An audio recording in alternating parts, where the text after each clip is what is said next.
Experiencing pain of any kind? Call a timeout and stop by the Healthiest You Chiropractic Center. There, Dr. Max or Dr. Stephanie will provide a top-tier adjustment. Then you'll unwind in their therapy room. Visit their website at www.thychiro.com or call 440-238-3338 and book an appointment today. The Healthiest You Chiropractic Center, keeping Strongsville pain-free since 2013. Looking to get in shape and join a great community? Look no further than CrossFit Strongsville. We offer classes taught by our amazing staff of coaches. If going solo is more your speed, stop in for our open gym hours. Visit our website at CrossFitStrongsville.com to learn more and view our schedule. Visit our new location at 12608 Alameda Drive in Strongsville. Strongsville CrossFit, you're worth it. You deserve to be healthier and happier.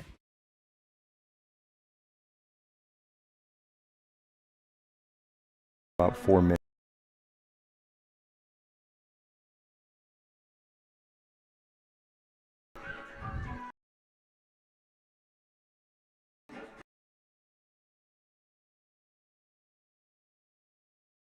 Tri-C looking to stay undefeated in OCCAC play. Bryant Stratton looking to take down the hot Triceratops. It's Bryant Stratton and Tri-C up next on SmeeSports. Yeah, thank you. I just want to say first, all glory to God. Without him, I am nothing. Power the shove, Neighbor Nation. We will see you on Saturday afternoon. Riley Meister gets the point. Back into left field. Say goodnight to that baseball. And there's another one. It's back to back jacks for KSU Tuscarawas. He's the point, and it's alive. Hanson pushes it over. Unbelievable. We play on. It's blocked. We're tied. We're tied. Unbelievable.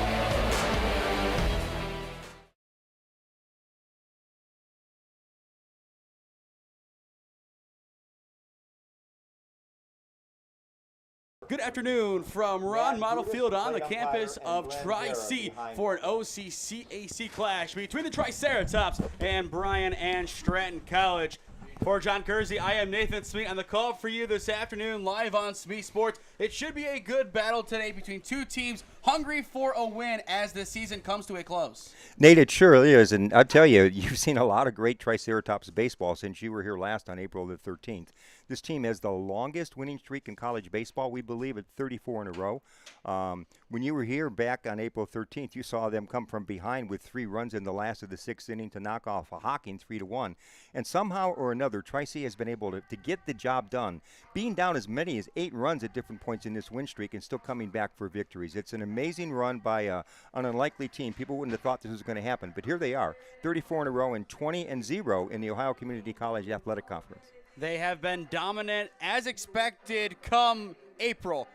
If you would have said this happened in March, nobody would have believed you. But come April 1st, at that point, everybody knows, okay, Tri-C, they are the team to beat. But Bryant Stratton, in talking to Coach Sahlberg, that is their toughest test in conference play this year, and they saved the best for last. 2 of the best hitting teams in baseball are opposing each other in this 4-game series beginning just in a few minutes in terms of Bryant Stratton and Tri-C. Tri-C has a few more home runs, 29-27. Tri-C's got a better batting average, but there are plenty of offensive weapons for the Bobcats today, and it wouldn't be the least bit surprising if we saw a bit of an offensive shootout. Looking at the OCCAC standings, Tri-C undefeated 22-0, then Owens in second place with 11-6. For the sake of this broadcast, Owens really does not matter because they cannot compete in Division II. We have to go down to 3-4 for the nitty-gritty and the extra details of this matchup. Hawking, 15-9, they sit in third. Bryant Stratton, 12-8, they sit in fourth. And John, the kicker about that is the top 2 teams from this conference that are in Division II make it to the tournament. So unless Bryant Stratton can push across a few wins today, their season will end tomorrow. They have an unusual, unmakeable deficit in the loss column. They've got to win 3 or 4 games and hope that somebody behind them loses if their season's going to continue. And looking at Hawking College taking on Lakeland, you hate to bring in chalk to a game like this down the stretch, but I think you bring in chalk and you look at the 32-0 win from Tri-C against them and say, Hawking College will most likely be in the NJCAA tournament for Division II. And the big thing for Tri-C is that it in all probability is going to be hosting games on May the 8th and May the 9th. And that's not happened in recent Tri-C baseball history. So that's kind of the payoff for a 20-0 conference record and 34-0. By the way, Tri-C's last loss, you ready? February 28th. Yes, and they were able to avenge that loss immediately with a 7-6 win over Macomb. They split the series, but their other losses came against Cleveland Community College down south in the warmth. So they know how to win games. They have done so in the heat, and they are ready for today. Looking at your starters, you can see them on your screen now. Going through the order of Bryant and Stratton first, it is Gavin McLean batting first, followed by Jack Amos, Hudson Gherkin, Brody Pushmayer, Dylan Wims, Darius Ensley, Shane Cope, Nico Reach, Kaleo Shaw batting ninth, and the pitcher is Jude Balser. And you can also see the positions on your screen. For Tri-C, it is Cohen Merritt starting off the order, followed by Jackson Bulls, Pat Farrell, Brock Miller, Brendan Hazuda, Vinny Gallagher, Joey Lehner, Ethan Green, Kyle Figueroa coming back from injury. He is in the 9-hole, and on the mound that you could see once we remove this, it is Keegan Gilbride, the freshman from Talmadge High School. A very good lineup for Tri-C today. A lot of power. Their overall average this year, John, get ready for this, 370 with an on-base percentage of 514. So in other words, for one batter to the next, at least one should get on, which is wild. And on top of that, you mentioned this, Nate, loads of talent from Northeast Ohio on both of these teams, both the Bobcats and Bryant Stratton and Tri-C. About 65 to 75% of their roster is made up of players from right here in Northeast Ohio, which is a big tribute to baseball in this area. And I mean, I look at this roster for Bryant and Stratton. In Northeast Ohio specifically, Medina Highland on there, Medina Cloverleaf, Buckeye listed, Nordonia, St. V's, Riverside, Lake Catholic, Mid-Park, Highland again, Hoban, Highland one more time, and then the pedigree of the Federal League in Uniontown Green. And even outside of Northeast Ohio, as a Holy Name alum, a team that I would always hate to see on a schedule, Tiffin Columbian. And you have a couple of kids from Tiffin Columbian on this Bryant and Stratton squad. And speaking of the Tornadoes, their leadoff hitter hails from Tiffin. It is Gavin McLean, their best hitter. He has been tremendous all year, John, and he will be a pain in Tri-C's side tonight, especially if the visitors can't find a way to win. Heading into this game, he is batting .385. First pitch is away, and it is a strike. 158 on our count, and we are underway. 0-1 the count. A good first offering from Keegan Gilbride, a pitcher known for first pitch strikes. Count now 0-2 as he goes inside and connects. Two very good offerings to begin this at-bat against a power hitter in McLean. Gilbride trying to get the leadoff hitter in 3 pitches. Here's the 0-2. Hit left side, Miller ranges over, gets it, and the throw 2-1 is in time. 1 up, 1 down, and it's an excellent stretch over at first by Green to complete the play. Batting second exactly for Bryant what Stratton. needed to happen Number for 0, Tri-C defensively. the left fielder, Jack Amos.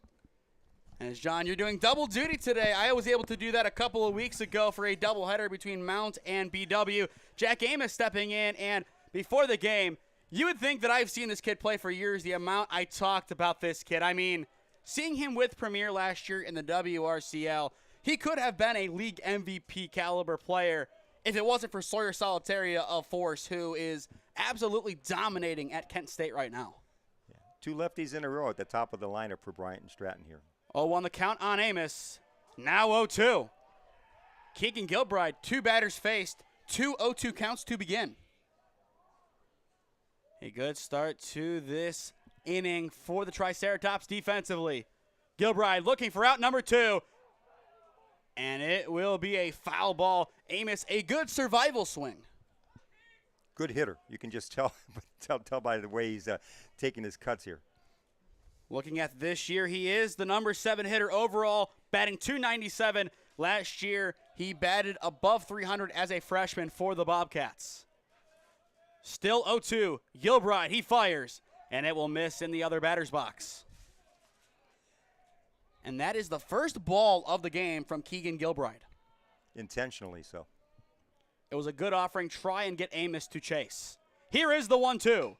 Chopped right side this time. Charging from second, it's Lehner, and the play to one is in time. 2 groundouts to get the game underway for Tri-C's defense.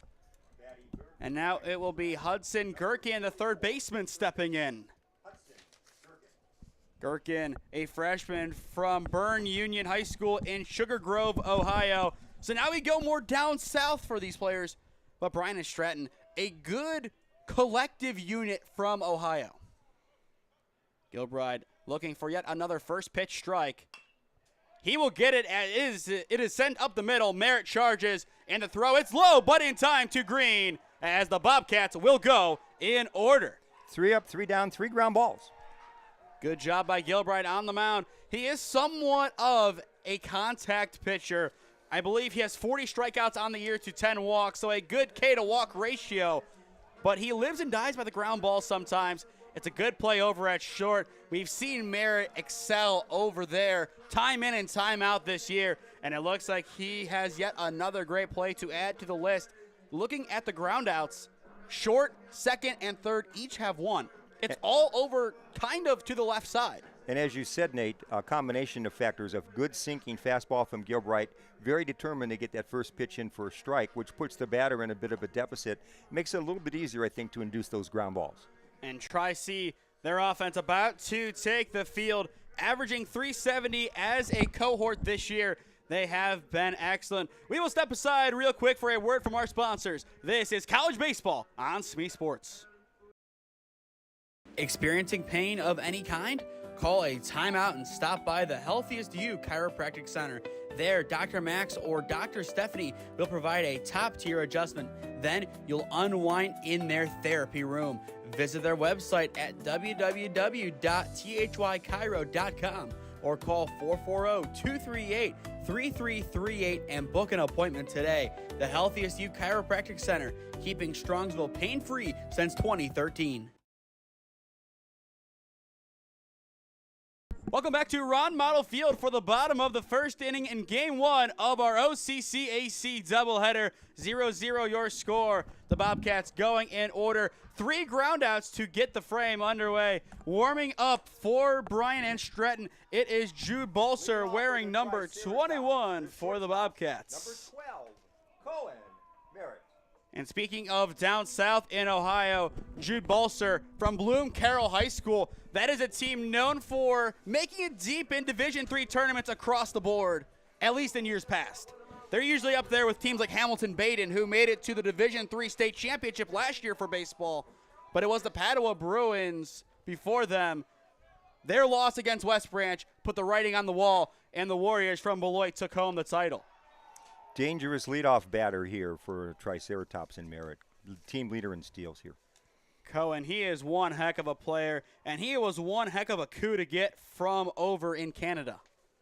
And I believe 3 more Canadians are joining the cohort next year. 1-1 now as he misses on the 1-0. Yeah, he's from Bell River in Ontario, and I saw a couple of Canadian license plates in the parking lot today. I would assume they're here for him most likely. Otherwise, it is a very odd coincidence, but you never know. 1 ball, 1 strike, the pitch. Breaking misses off the plate. A good breaking ball. We've seen that quite often at this level, but just a little bit too much carry. So now 2-1 on Cohen Merritt. It is Jackson Bulls and Pat Farrell rounding out the due-up players this frame.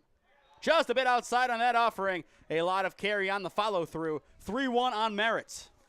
One thing for sure, Bryant Stratton is going with its best pitcher right here. So they're attacking from Game 1 of this 4-game series in Balser. Merritt batting .415 on the year. He will fight off the 3-1. And it will now be a full count, 3 balls, 2 strikes. Given Jackson Bulls being on deck, if Merritt can get on, realistically, at least 1-0 is in play. If he gets on, watch for second base. And we'll talk about Jackson Bulls in a second here. Here's the payoff. Ground ball left side of the infield. McLean picks it up, and the throw to 1 is in time. He avenges his own ground out for out number 1.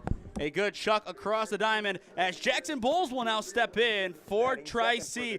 He has been tremendous all year as expected. We talk about the pedigree of the Federal League. He hails from Glen Oak High School, batting .444 on the year, but his most important and impressive statistic, he has 8 home runs this year. And I believe he had a couple last year in Federal League play. He has a lot of power, and he's got power to all fields. 0-1 the count. And we were talking about him last night, actually, John, when we said he could probably go to Akron. That's kind of the fit that I see him taking after he is done at Tri-C. I can see him staying local, that's for sure. Now, I was actually talking to one of his old teammates who was in one of my classes at Mount Union in Aiden Kerr, and he agreed with the Akron sentiment. So odds are we could see him in action very soon. Now 1-2 the counts on Bowles. Another good breaking ball from Balser. He's working the outside part of the plate here. And knowing how Tri-C hits the ball, that is very smart. Now goes inside. It's 2-2, but from attacking outside to going inside, that is a great way to get a swinging through the shoes kind of attempt. You can set up a strikeout that way. Count even, 2 balls, 2 strikes on Jackson Bowles. Balser looking for the first strikeout of the afternoon. He fires. Hit left side, almost through a great snag by Gherkin, and the throw to one is in time for out number 2. What a snag by the third baseman. That was a great play by Gherkin going far to his left to get that ball. We talk about Miller's range often in these broadcasts. Let's talk about Gherkin's. That was a tremendous snag. I thought it was going to get through, but somehow in some way it didn't. John, how in the heck did that not sneak through? And the throw, too. That was a tremendous throw as well. Popped up right side. This could end the inning. Ensley gets underneath it in foul territory, and it will fall just wide of him. A tough one there. It is 0-1. That's the one that can give a scorekeeper nightmares because that goes down in the books as a potential error, depending on what happens next. Definitely. I hate when they do it with catchers behind the dish because it's not a gimme play. As someone who played catcher for a number of years, when the sun's shining or even if it just hangs up on a cloudy day, to track the ball coming down after it hangs for a good 5 seconds, it is a very difficult play. I feel like laying out for a ground ball and making the play at 1 is easier than catching a high hanger, especially if it hangs up for more than 5 seconds. Yeah, and he was doing laterally to his left. That's a tough play. Still almost got there. 0-1 the count on Farrell. And the breaking ball almost breaks into his face. Count even. Balser's having problems with his curveball right now. It's either a beautiful break or it is well outside the zone. Yeah. Here is the 1-1. A beautiful crank by Farrell, deep to left field. On the warning track it goes, and Amos is underneath it, retiring the side. I think we all thought the moment that Farrell swung, it was 1-0, but Amos says not so fast, and he makes the grab about 10 feet away from the wall. That's about as close as you can get. I mean, it was a great barrel. Another day with a little bit of wind blowing out, and that could have had a much different outcome. That was a great barrel nonetheless from Farrell. But just as Bryant Stratton did, Tri-C goes in order. End of 1 in Parma. Tri-C 0, Bryant Stratton 0. Your score on SmeeSports. Looking to get in shape and join a great community? Look no further than CrossFit Strongsville. We offer classes taught by our amazing staff of coaches. If going solo is more your speed, stop in for our open gym hours. Visit our website at CrossFitStrongsville.com to learn more and view our schedule. Visit our new location at 12608 Alameda Drive in Strongsville. Strongsville CrossFit, you're worth it. You deserve to be healthier and happier. Experiencing pain of any kind? Call a timeout and stop by the Healthiest You Chiropractic Center. There, Dr. Max or Dr. Stephanie will provide a top-tier adjustment. Then you'll unwind in their therapy room. Visit their website at www.thychiro.com or call 440-238-3338 and book an appointment today. The Healthiest You Chiropractic Center, keeping Strongsville pain-free since 2013.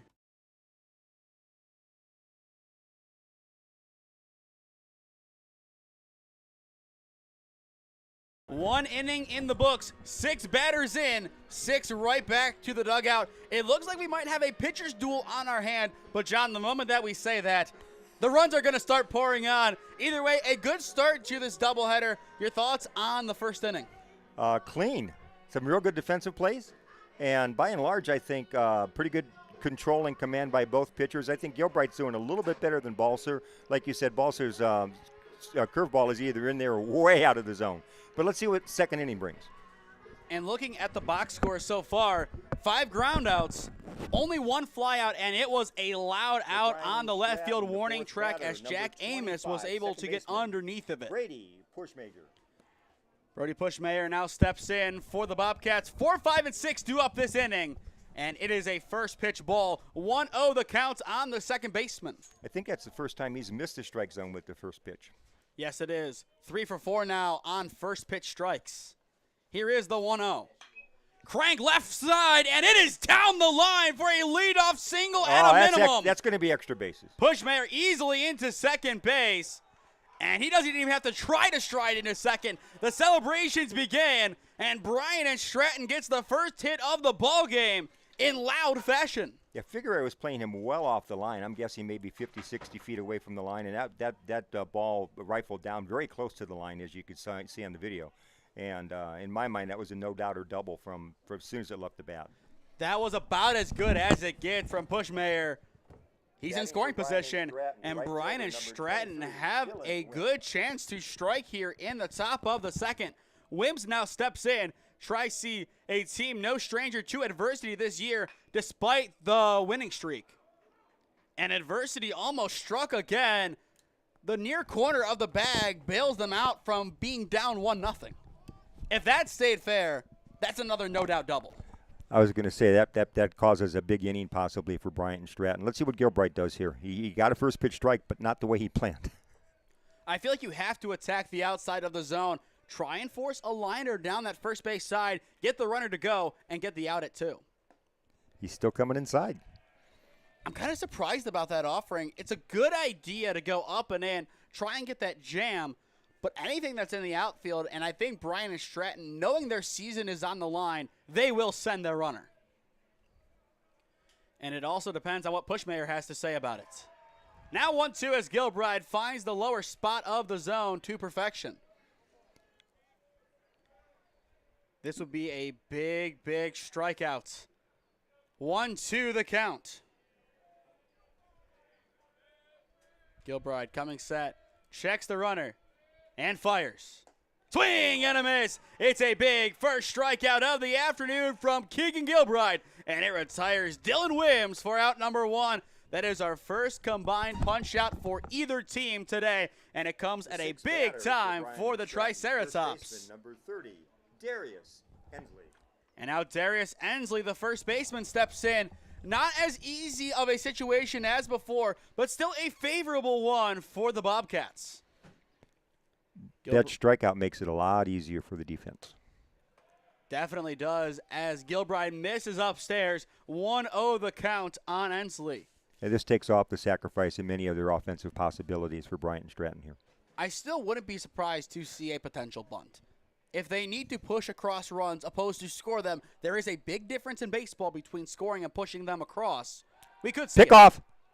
Not in time. A good idea, but I think Pushmayer, he knew his range and was in there with plenty of time to spare.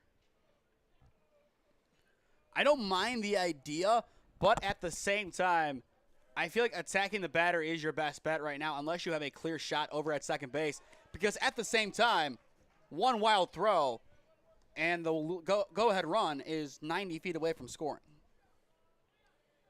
I think Gilbride's focused on the batter right now, though. 1-1 the count. Lehner and Merritt still trying to keep him honest over at second base. Swing and a miss. Now 1-2. You know, you mentioned earlier outside of the plate, that's all he's been working to against Ensley here. And it's working so far. 1 ball, 2 strikes. Gilbride looking for a crucial out number 2 at the plate. Won't get it quite yet as he misses too low. A good stop by Hazuda. And we will see Hazuda next inning as the second hitter. 5 overall, but he has plenty of power in his swing. He had the walk-off winner in Game 2 against Hawking College a few Sundays ago. Here is the 2-2. Ground ball left side. It goes to Merritt. Merritt backhands and throws 2-1. It is in time for out number 2. But that will move Push Major over 90 feet now away from scoring. Still a good play by Merritt, but the job of Tri-C's defense is far from done. Number 27, Shane Cope. And now Shane Cope will step in, the designated hitter. His task is simple. Base hit, and Bryant Stratton is on the board. Base hit, wild pitch, all kind of ways that run can score from third. Looking at the strikeout against Wims, how much more important is that play now? Huge. Huge. 0-1 the count to begin this at-bat against Cope. And then it goes to Reach and Shaw, the 8 and 9 hitters after the number 7 hitter for the Bobcats. Gilbride looking to get out of this inning with no damage. Misses inside, count even, but that is a very good 0-1 right Absolutely. on the line. He's working both sides of the plate right now. And, I mean, if he gets that 0-2, the moral compass then kind of goes down of, okay, how nasty can I be with this 0-2? But it's 1-1. And that would have been a great 0-2 to offer at. Upstairs with that pitch. Instead it is 2-1. But Gilbride does need to be careful because if we do see first and third, we're going to see some magic on the base path. I would be pretty much certain of that. 2-1 the count. Gilbride, he will set and fire. Swing and a miss. A good get right from Keegan. Count even. Went back to the right side of the plate, and that was a strike, swinging or not. So now where do you put this? 2-2. It's a tough call to make. I'd go outside, but let's see what happens. That's where Hazuda does set up. I agree with that decision. Here is the 2-2. He goes outside and gets the punch out. Side retired. What a pitch. You called it, Nate. Exactly what was needed from Keegan Gilbride. His second punch out of the afternoon. And the moment it went to that corner, it was almost a reaction swing. But I give most of that credit to Brendan Hazuda. With adversity after calling a mistake pitch early on, to then make up for it here, Yeah. I give him a lot of credit. You know, something at the end of this inning that's noteworthy. You're wondering if Tri-Ci's excited about this game. That entire team came out of the dugout to congratulate the defense coming off the field. It's a team built on energy. Middle of 2 in Parma. No score on SmeeSports. Experiencing pain of any kind? Call a timeout and stop by the Healthiest You Chiropractic Center. There, Dr. Max or Dr. Stephanie will provide a top-tier adjustment. Then you'll unwind in their therapy room. Visit their website at www.thychiro.com or call 440-238-3338 and book an appointment today. The Healthiest You Chiropractic Center, keeping Strongsville pain-free since 2013. Looking to get in shape and join a great community? Look no further than CrossFit Strongsville. We offer classes taught by our amazing staff of coaches. If going solo is more your speed, stop in for our open gym hours. Visit our website at CrossFitStrongsville.com to learn more and view our schedule. Visit our new location at 12608 Alameda Drive in Strongsville. Strongsville CrossFit, you're worth it. You deserve to be healthier and happier. Well, ladies and gentlemen, we have a big update from Green Bay, Wisconsin. Browns fans, welcome in the quarterback from Colorado, Shedeur Sanders. At pick 144, Shedeur is finally off the board. I think during one of these half innings, we're going to talk about this a lot more, John. Getting back to the baseball game, a good defensive stop by Tri-C. They had a leadoff double surrendered, but since then, they were able to settle things down a lot. 2 strikeouts and a ground out sandwiched in between. 1-0 the count on Miller. A very good miss from Balster on that first pitch, though. And he will miss once again, this time outside on the power hitter Miller.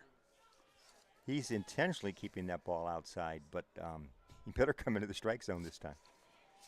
Against a guy like Brock Miller, you have to be careful. One bad pitch, and it's see-ya ball. chopped up the middle. A good charge by McLean, and the throw 2-1 is in time. The ground out parade continues for out number 1. Same thing, outside pitch. And looking at Miller's average on the year, he's batting .333, 4 home runs, so you kind of have to pitch him on the outside of that plate. And similar to Miller, Hazuda comes with some home run power. Looking at him, he also has 4 home runs on the year, but opposed to .333, he is batting .388. Still a very good hitter. First pitch misses upstairs, but Balser, I am liking where he is pitching right now. He is pitching around, but it's right there. Bang, bang decisions. He can win this way.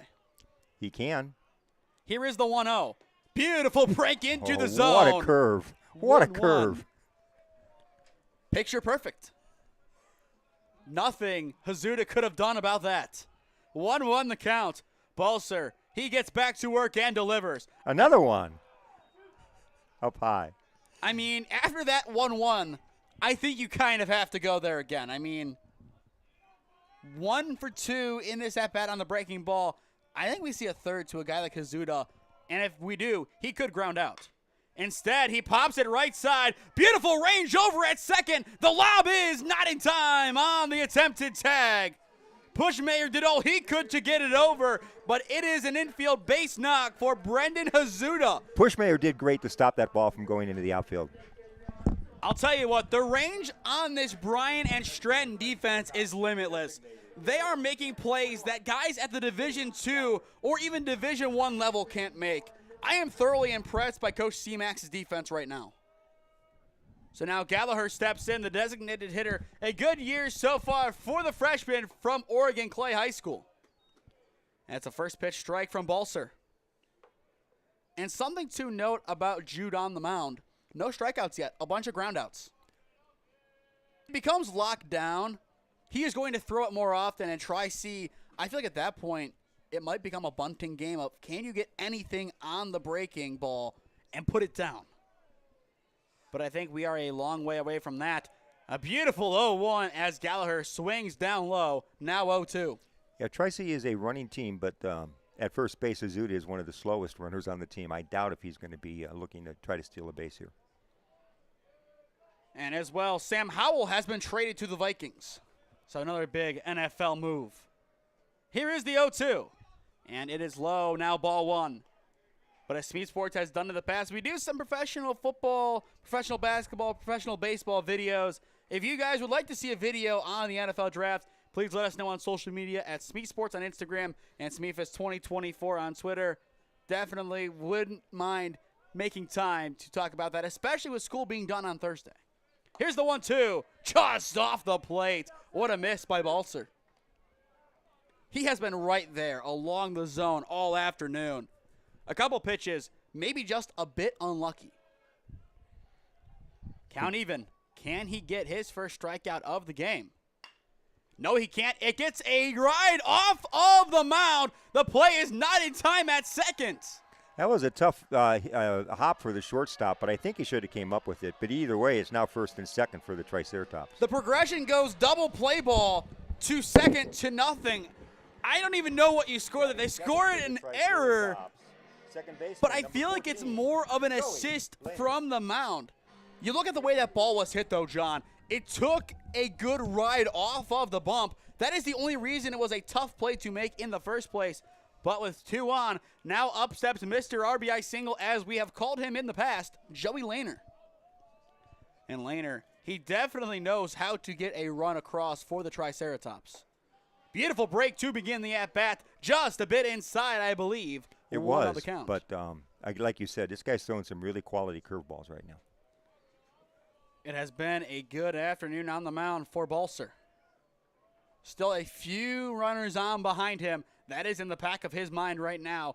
The main thing and the main priority, get out of this inning. Lehner pops it right field. It will be caught for out number 2. But nobody moves up. Runners don't advance. I think everybody thought it was going to fall, but even if it did, I kind of think you have to play the tag-up game because at a minimum, you get a runner at third. I don't think that throw is made from right. If it's a fielder's choice and they get the runner at second base, if it does fall, First and third, 2 down is better than first and second, 2 down by every means. I would have sent the guy from second to third, but I'm not the coach. I agree. I think that would have been a good tag-up spot for him. Now Ethan Green steps in. 2 outs, 2 on, bottom 2 for Tri-C. First pitch is low, kept close. Hazuda, he thought about it over at second base, but he makes the good decision to go back. 1-0 the count. Pretty active behind the plate there for Nico Reach. And he has been pretty good so far. Both him and Hazuda behind the dish have been stellar. Yeah, balls in the dirt are not leading to extra bases so far today. And given the turf, it will take a ride if it gets past. The 1-0 will miss as well. 2-0. Usually at the bottom of your order, you get to your weaker hitters, but not for Tri-C, especially with a guy like Figure in the on-deck circle, as John, you pointed out to me, because of his injuries. That's still a pretty good bat to have in this scenario. Pretty good number 9. Here's a 2-0, now 3-0. Can the bases load for Figure? Because going back to a game that we covered months ago now, his first career collegiate home run, I believe, was a grand slam. I think you're right. He could rerun it here, and that would be a big start for Tri-C. Let's see what Balzer does at 3-0 here. He needs something in the zone, and I think you're not going to see a swing regardless. The 3-0, right in there, 3-1, no swing. That's the right call. Outside part of the plate, too. I wonder if he'll come back there for the next one. I wouldn't be surprised, but at the same time, he could get risky and go with a breaking ball. He could get risky because it has worked so many times. But I think fastball's a decision. Sky, left side, still going back. And once again, Amos is on the warning track. It stays in the park, and the side is retired. Is there a force field in left that does not let the ball get over? 2 hard hit balls within 10 feet of going over the wall. You're seeing what I'm seeing. The flag at the scoreboard at Ron Mottl Field is almost completely still. Maybe a little bit of a breeze inward, very slight breeze. But having said that, it's going to take one great hit to get out of the park today. It is going to take a lot more. Somehow, in some way, no scoring through 2. What a game so far. Stay tuned. You do not want to miss the rest of this game. Experiencing pain of any kind? Call a timeout and stop by the Healthiest You Chiropractic Center. There, Dr. Max or Dr. Stephanie will provide a top-tier adjustment. Then you'll unwind in their therapy room. Visit their website at www.thychiro.com or call 440-238-3338 and book an appointment today. The Healthiest You Chiropractic Center, keeping Strongsville pain-free since 2013. Looking to get in shape and join a great community? Look no further than CrossFit Strongsville. We offer classes taught by our amazing staff of coaches. If going solo is more your speed, stop in for our open gym hours. Visit our website at CrossFitStrongsville.com to learn more and view our schedule. Visit our new location at 12608 Alameda Drive in Strongsville. Strongsville CrossFit, you're worth it. You deserve to be healthier and happier.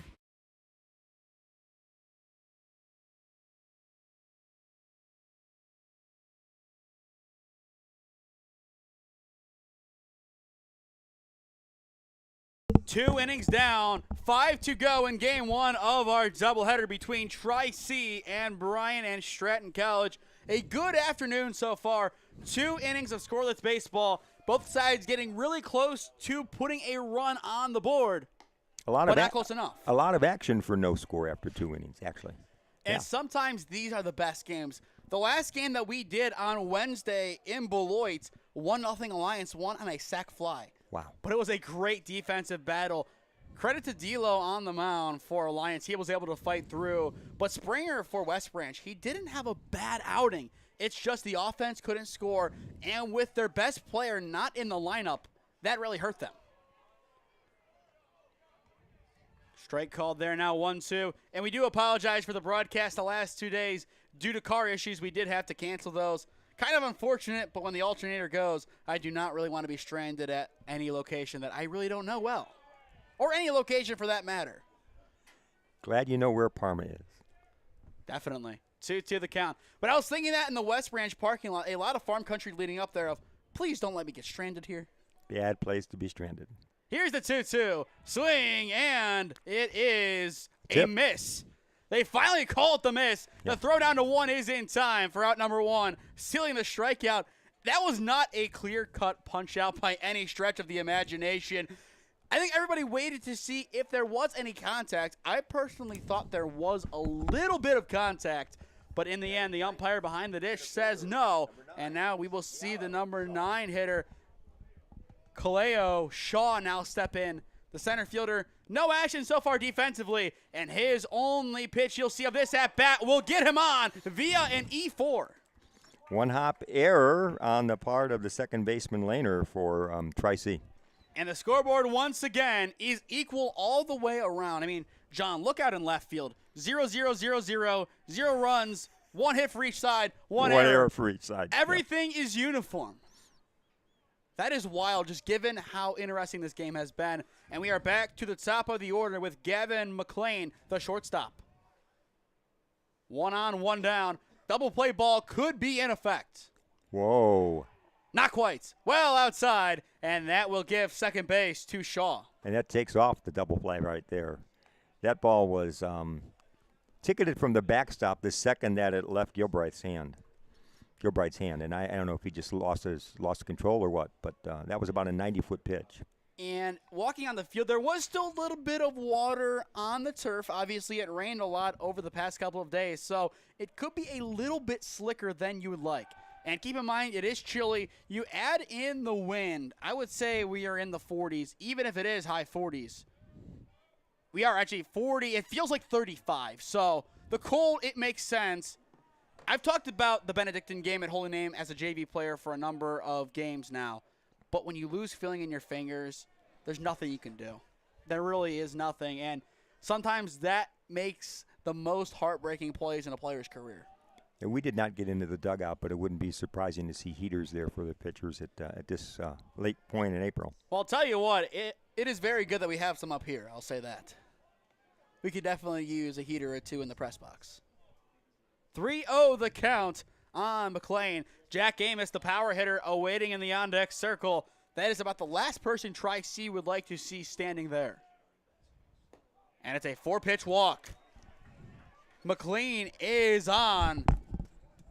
2 runners on for Jack Amos. No action in the bullpen for Tri-C quite yet. I agree with that.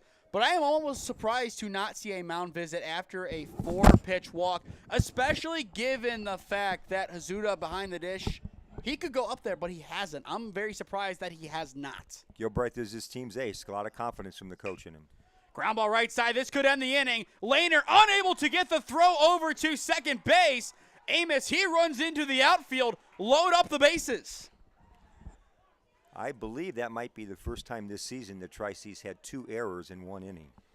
And once again, I think it's the fingers. I think his hand's just that cold. And Lehner's a guy who we talked about as a sure glove. It's not him. It has to be the cold. I will say that with pretty much full confidence. That's the cold. Unfortunate as it is, the bases are loaded for Bryant Stratton College to work with. 0-1 the count on Gherkin. Not the guy you want up with the bases loaded. This is the heart of the order. You don't want any of these guys up right now, let alone ever. This guy's been the hottest batter for Bryant Stratton in the last 5 games. The 0-1 swing and a miss, now 0-2. Gilbride settling in. But it's still a long road to a spotless inning. Still a lot of pitches have to go his way, specifically 4. But then again, we could see a ground out in between. Who knows? Popped up right center. It will stay in the infield. They put infield fly on for out number 2. Either way, the play is made by Lehner, but that is the right use of the infield fly rule. It looked like it was going to carry out into right center. It died at the edge of the turf.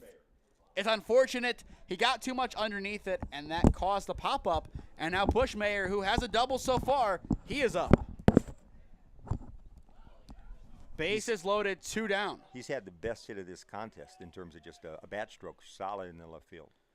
And they're playing the hug over and left. smoked left center field, and it is caught by Bowles. The range of the former Glen Oaks center fielder comes in clutch, and the side is retired. He probably went a good 60, 65 feet to grab that ball from, I think he was right of second base. We'll see it on the play, but he went a long way to haul that one down, and it's a good thing that he did. Otherwise, it's at least 2 runs for Bryant Stratton.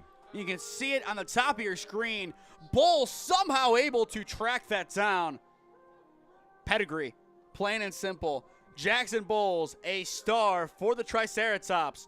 Bottom of 3 in Parma. Still no score. We will be back on in a minute after we hear a word from our sponsors. Experiencing pain of any kind? Call a timeout and stop by the Healthiest You Chiropractic Center. There, Dr. Max or Dr. Stephanie will provide a top-tier adjustment. Then you'll unwind in their therapy room. Visit their website at www.thychiro.com or call 440-238-3338 and book an appointment today. The Healthiest You Chiropractic Center, keeping Strongsville pain-free since 2013. Looking to get in shape and join a great community? Look no further than CrossFit Strongsville. We offer classes taught by our amazing staff of coaches. If going solo is more your speed, stop in for our open gym hours. Visit our website at CrossFitStrongsville.com to learn more and view our schedule. Visit our new location at 12608 Alameda Drive in Strongsville. Strongsville CrossFit, you're worth it. You deserve to be healthier and happier.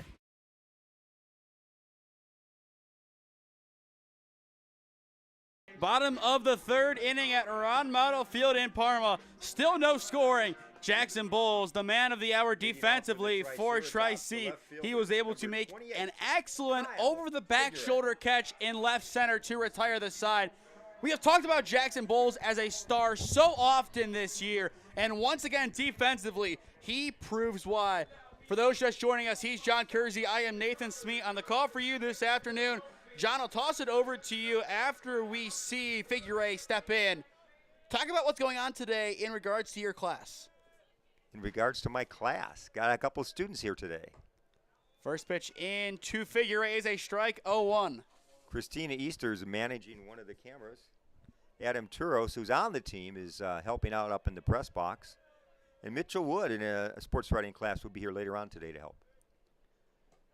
Very glad to have you all along. And you forgot about yourself as the professor calling the games with me. It's just a joy to be working with you, Nate.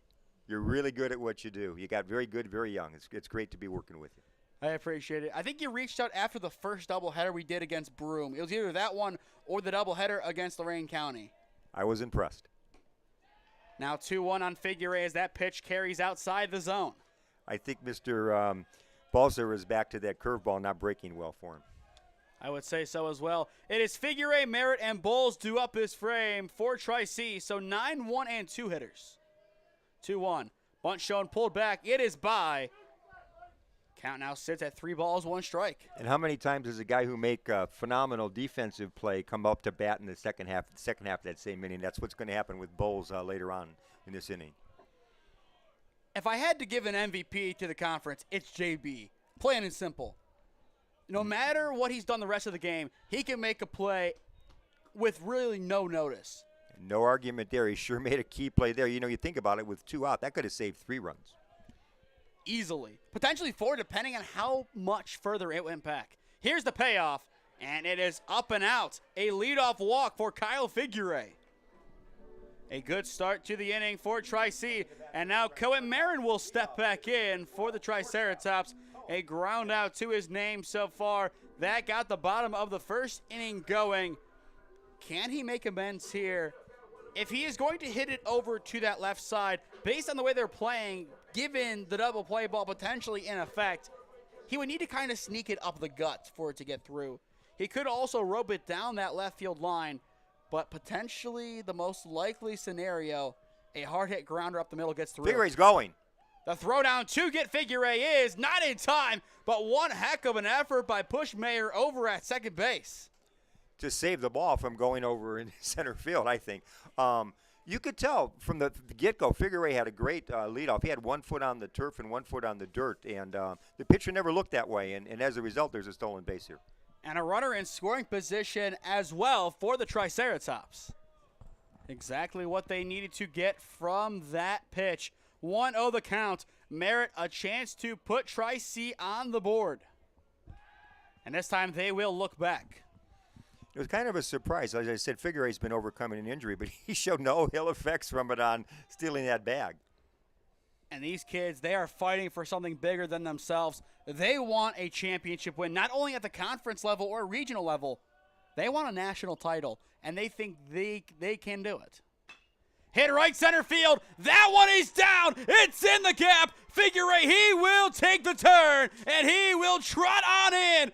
Still cruising along the base path is Merritt. He is back in at second. It is an RBI double for Cohen. Put Tri-C on the board. That was a no-doubt gapper there, Nate. What a swing. We will watch back just the hustle of Merritt. You'll see it on the bottom of your screen in a second. Figure, he just trots on home. He knows he's in safe. You have to love that confidence from Kyle Figure. But either way, it is the Canadian shortstop putting the Triceratops on the board. And now Jackson Bowles step in. He doesn't need to make as big of a play as first expected now, but don't tell him that. He will make a big play regardless. This is typical Triceratops all season, Nate. They were in trouble. They were on the ropes a couple of times, and here they are taking the first blood and the lead in this game. Bowles 0 for 1 on the day with a ground out to his name thus far, but a chance to put another run on the board. As you said, this is what Tri-C does, and something else they do really well. They replace runners on the base path. Someone's on second, the next guy up hits a double, and they keep the train moving along the tracks. That's the best way to describe it. They go stop to stop, but it's not a short trip. No. It's a long trip, and usually an extra base trip. And Merritt is an express runner, to use your analogy, at second base right now. Look where he is on his leadoff. Just at the corner of the pseudo dirt. Bowles looking for yet another bomb. He has 8 this year. Hits it up the middle. It's in left center. It's down and off of a shin in center. It's an RBI single for Jackson Bowles, and the Triceratops continue to cruise. Make it 2-0 Tri-C. Next for the Triceratops. What a swing by JB. He does it once again for the Triceratops. You look at that swing, John. No doubt. Beautiful. No doubt. That's a beautiful cut right into left center and off the shin of the center fielder. It stays down. I think either way, that's an RBI. I think the runner scores no matter what the center fielder does with that ball. We'll give him the benefit of the doubt regardless. Pat Farrell now steps in the box. Still nobody down. This time, Balser, he will throw back. Looking in the bullpen of Bryant Stratton College. To date, no action quite yet. Not yet. You have to be careful in a doubleheader setting like this. Runner goes. It is low, skipped up and bobbled. And Bowles is in at second with a stolen bag. Reach bobbled the ball, and it probably was problematic whether he could get Bowles anyway, but that made it impossible. Once again, runner in scoring position, same scenario. And Bowles is no slouch on the base paths either. I'll say it until the end of the Federal League Conference. It's pedigree. The best players usually from that area come from the Federal League, and it shows why. Here is the 1-0. A good stop, but it still slips by. Bowles is easily in at third. 90 feet away from scoring. Nico Reach is having some catch problems right now. I think it's kind of a communication issue, too, between him and his pitcher. If I am Reach, you have to go out and talk to Balser right now before any more damage is done. 2-0 the count. Another ball gets by. It's 3-0, and you're one pitch away from having yet another runner on. It stays close. Bowles is told, hold your horses, and he will stay put. Where there was no need to send him, there's nobody out. There's so many ways you can score with no out and a runner on third base in this type of situation. So there's a lot of options for Farrell and for Coach Stahlberg at this particular juncture of the game. Brock Miller in the on-deck circle. He wants a 3-run bomb. You can just tell. and he is a likely candidate to get it. They pull back the 3-0 bunt attempt. It is in the zone, 3-1. I get why you would put down the bunt, but everybody knows defensively for Bryant Stratton, their play is at the plate. I'd say just take. We'll see. Here's the 3-1. Hit down the left field line, but it will carry foul, and the count is now full. He smoked that one about 5 feet to the left of the foul line. A good offering, but not enough to get the job done. And we are full. 3 balls, 2 strikes on Farrell. A big pitch upcoming from Balser in desperate search of out number 1. Jude, he will set the payoff. Breaks in. It's up the gut. An RBI single for Pat Farrell. 3-0 Tri-C. Amazing what multiple hits in a row can do for the scoreboard. Now batting for the Walk, Triceratops. double, single, Third baseman, single. number 7. A Brock flawless Miller. inning from the Triceratops so far. Toss in a stolen base into that mix, right? In total, 4 hits, Yeah. 3 of which came this inning, and 3 of which have come in a row. And now Miller stepping in, a chance to keep it rolling. 3-0 Tri-C. They throw back, and now it's off to the races for Farrell. He is in at second base with ease. The scenario once again resets. Ensley did not handle that throw, and as a result, Tri-Ci's got yet another runner in scoring position. Now we get a visit to the mound. And I would say it is about time that they do so. They need to change up something. 3-0 your score. It is going to be tough to come back from this already. There is going to be action in the bullpen now. I see some people out there warming up. So There has to be. Once again, if Bryant Stratton can't make something happen this weekend to get over Hawking College, then their season ends. And it looks like the Peanut Gallery to our right has something to say musically about our mound visit. I think it's Dylan Lefevre, left-handed pitcher from Westerville Central High, that is warming up right now in the Bryant Stratton bullpen. And I know basketball season is long over, but you look at the Westerville schools during basketball season. I mean, oh man, they were dominant. Westerville North, Division II champions, taking down Massillon Perry. Westerville, it's outside of Columbus.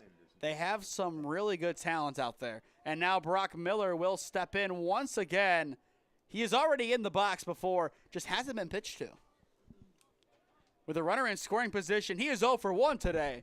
But he has a chance to give Tri-C yet another run. Balser, he will set and deliver. It is in there. 0-1 on Brock. A good offering from the pitcher. And that must have been the message. Try to hit that outside corner for strikes. For those as well just tuning in or unfamiliar with what is at stake today, Tri-C with a win would get their 35th in a row, extending the biggest lead in all of college baseball.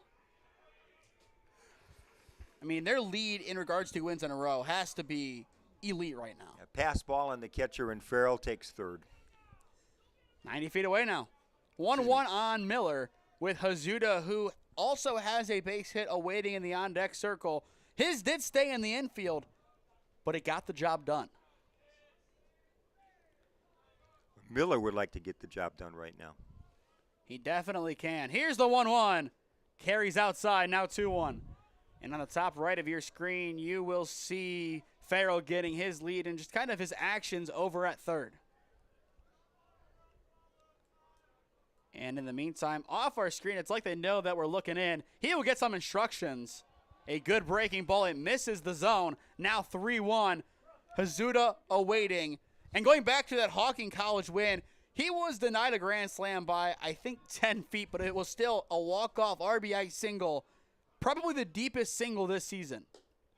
Ball 4. Miller, he is at first. Put him at the corners for Brendan Hazuda. Balzer was outside and high for a lot of those pitches on that walk. And I think Brendan Hazuda will most likely be the final batter that Balser faces unless he is able to get at least one out. Brandon Hazuda. John, I think you agree with me here that if Hazuda gets on or a run scores or both, Balser's day is done. Probably. Ducks on the pond in scoring position. Ducks on the pond in scoring position. With nobody out. That has been a big storyline of this frame. Nobody out. 3 hits, 2 walks, 3 runs, 1 extra base hit.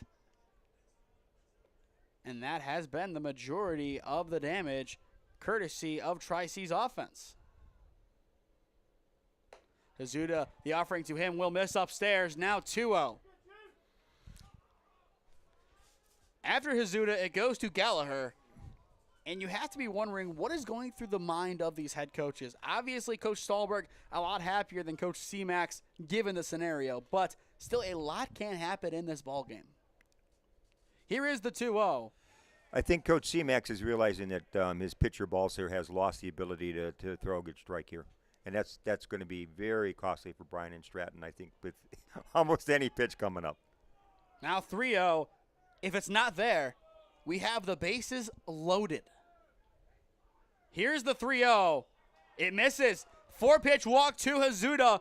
3rd walk of the inning. And here comes the mound visit that we expected. And we should have our call to the bullpen. And based on the reaction of the dugout, the day of Balser is done as expected. Bases loaded for Vinny Gallagher.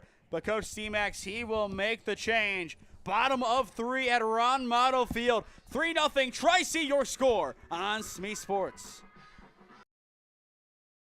Experiencing pain of any kind? Call a timeout and stop by the Healthiest You Chiropractic Center. There, Dr. Max or Dr. Stephanie will provide a top-tier adjustment. Then you'll unwind in their therapy room. Visit their website at www.thychiro.com or call 440-238-3338 and book an appointment today. The Healthiest You Chiropractic Center, keeping Strongsville pain-free since 2013. Looking to get in shape and join a great community? Look no further than CrossFit Strongsville. We offer classes taught by our amazing staff of coaches. If going solo is more your speed, stop in for our open gym hours. Visit our website at CrossFitStrongsville.com to learn more and view our schedule. Visit our new location at 12608 Alameda Drive in Strongsville. Strongsville CrossFit, you're worth it. You deserve to be healthier and happier.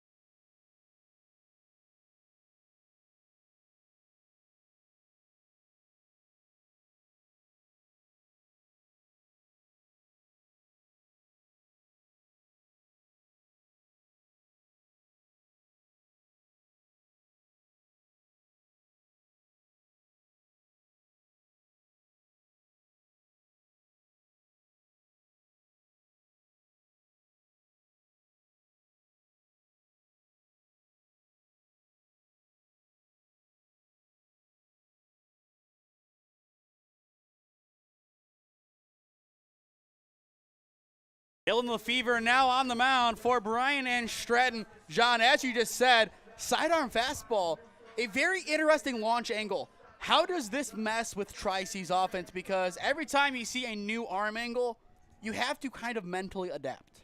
Well, we'll see what Vinny thinks of this. The batter. Gallagher, no one better to make a play here for the Triceratops, but it is a first pitch ball. He will have to wait to make his impact. 1-0 the count. But Gallagher batting .408 on the year. At one point, he was the top hitter for the Triceratops. Here is the 1-0. The double clutch hits the zone, 1-1. Yeah, lefty-lefty matchup here. But you look at that angle, it's like he's double clutching, going side, everything possible in there. And sometimes all it takes is for an arm angle change. Wonder how many pitching coaches have tried to get him to change. Shot right side. They will have the play at home, but it will bounce off of the catcher's helmets. Farrell is safe. The run scores. Everybody's safe all the way around. I think that's an error on Puchmajor at second because all he had to do was get the force. All he had to do was throw to the catcher with a foot on the bag, and that would have taken care of the play, and he didn't do it. But I'm almost positive that hit off of his helmet. Oh, the throw, yeah. Unfortunate there. The bases stay loaded. Now Lehner steps in. 0 for 1 on the day, but no time better than now to make it 1 for 2. Lefevre coming set, fires it in, and it is in there. A good offering. 0-1 the count. 8th batter in this inning. And not only 0 outs. Wow. Count 0-1 on Lehner. The pitch. Leaves it outside. So it should be 1-1. And that is the call. If Green gets up and is not retired as well, Figure would step in with still nobody out, and he led off the inning. Almost hits him there. That would have been a hard 90 plus 1. So now 2-1 the count. But Joey Lehner, no real pressure to make anything happen right now. The damage has been done. But if you are Tri-C, you could kind of get greedy and want a little bit more.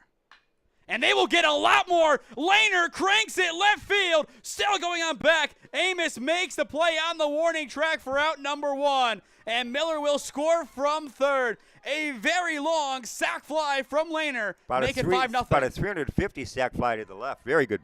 Very good. A very good swing. And now Ethan Green will step in. A fly out to left field in his only appearance so far. But every ball hit over to that left side, it somehow stays in. And once again, it does so. But that is out number 1 finally this inning. But Green, a chance to continue moving things along. What are the odds that, speaking of moving things along, we see a double steal? There's enough speed for something like that to happen. And enough aggressive play so far from Tri-C. Look at Gallagher's lead at first. No movement yet. It is a slide stop by Reach. 1-0 the count. But I think if there is any doubt on a transfer or even a block, they're going to go. Yeah.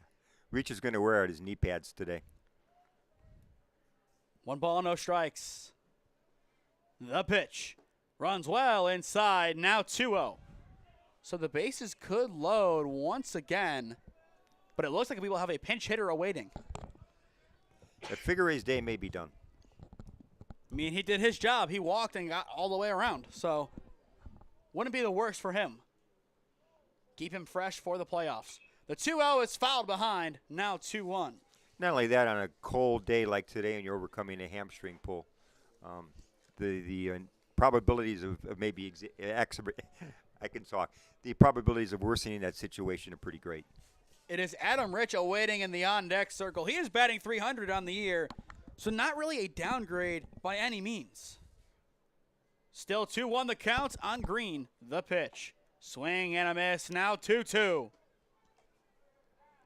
The change in pitcher has definitely helped Bryant Stratton's cause.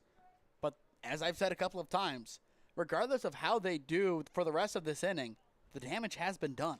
5 runs are in. And that's exactly what Tri-C needed. And I expect to see more as this game progresses. The 2-2 hit right side, and a beautiful Oppo Taco for Ethan Green, and that will load up the bases. When he started his motion, no, don't swing. But somehow, in some way, he forces it right side. What a beautiful, beautiful cut by by Ethan Green, and now Adam Rich will step in. Your attention, please. Entering the game for the Triceratops. But Batting what a ninth. swing. Number 6, Adam Rich.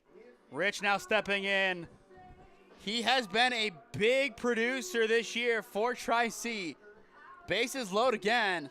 But once again, I think you kind of had that same reaction of, don't swing. But somehow he forces it right side. That was a beautiful Green took an toss. outside pitch. That was at least 2 or 3 inches off the plate, and he poked it exactly where it needed to go. Credit to Tri-C coach at third, Stahlberg. He just held up the runner. I think he likes the idea of bases loaded, 1 out, and Adam Rich at the plate. It's like when your coach tells you just throw your hands at the ball and the barrel will follow. That's exactly what he did, and it worked perfectly. And we are back to where we started the inning, only 1 out to show. Azuda's at third, Gallagher's at second, And Green with that hit is on first base. So the bases are juiced one more time. Can Rich make it 6, 7, 8, or 9-0? Pick your poison.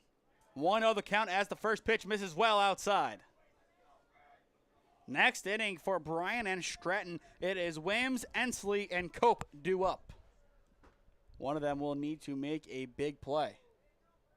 Or all of them. Here is the 1-0. Chopped left side, a high bouncer, and it will carry on foul. 1-1 on the pinch hitter. And most likely, your next left fielder. It is Merritt awaiting the on-deck circle. So still, Tri-C could put some more runs on the board, and we could see some fellow faces that we've seen already in this inning come back and do even better than they did the first time. If Rich reaches base, I think we're going to see at least 12 or 13 batters this inning. You look at the top of that order, Merritt, Bowles, and Farrell. Look out. 1-1 the count. Here's the pitch. It's in there. Now 1-2. A good offering from Lefevre. He's got some movement on that pitch of his. Can he find out number 2 and at the same time strikeout number 1 on the day for the Bobcats? Here's the pitch. Not quite, as it will carry on out of the zone. But still no strikeouts today for the Bobcats. Everything he's throwing to Rich is going left to right. So we will see if he is able to correct that here. 2 balls, 2 strikes. Here's the pitch. Out of the zone, but they say strike 3. Wow, what a call for out number 2. I think that had a good couple of inches in the other batter's box. Well, Mr. Hudas is the umpire, but I didn't see it the way he saw it, that's for sure. Now batting wow. tops, the shortstop, number 12, Cohen, Merritt. I don't know about that one. I try and understand it as much as I can. That's just one that I can't by any means understand. Unfortunate for Tri-C, but if you are Bryant Stratton, we're going to play with the decision. That's a great pitch. Popped up right side. This could end the inning, but it looks like it will carry on and fall, and that is indeed the case.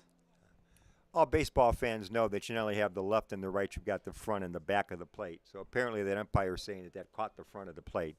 I didn't see it that way, but that's why I'm a rarely used color commentator, and he's an umpire. So now 0-1 on Merritt. He is 1 for 2 so far today in this inning, an RBI double to his name. I think if he hits a double, it's at least 2 RBIs. At least. But most likely 3. But we will see what happens. 0-1 the count.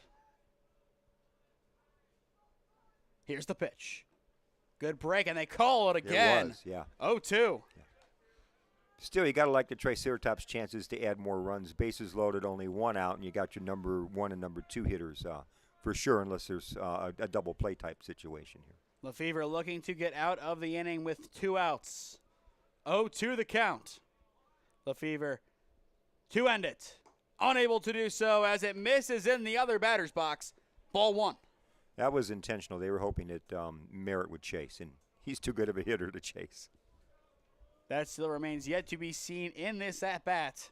1-2 the count. Lefevre still up. A chance to make something happen, and he needs to get the defensive stop, quote-unquote, here. Here's the pitch. Breaks in for strike 3.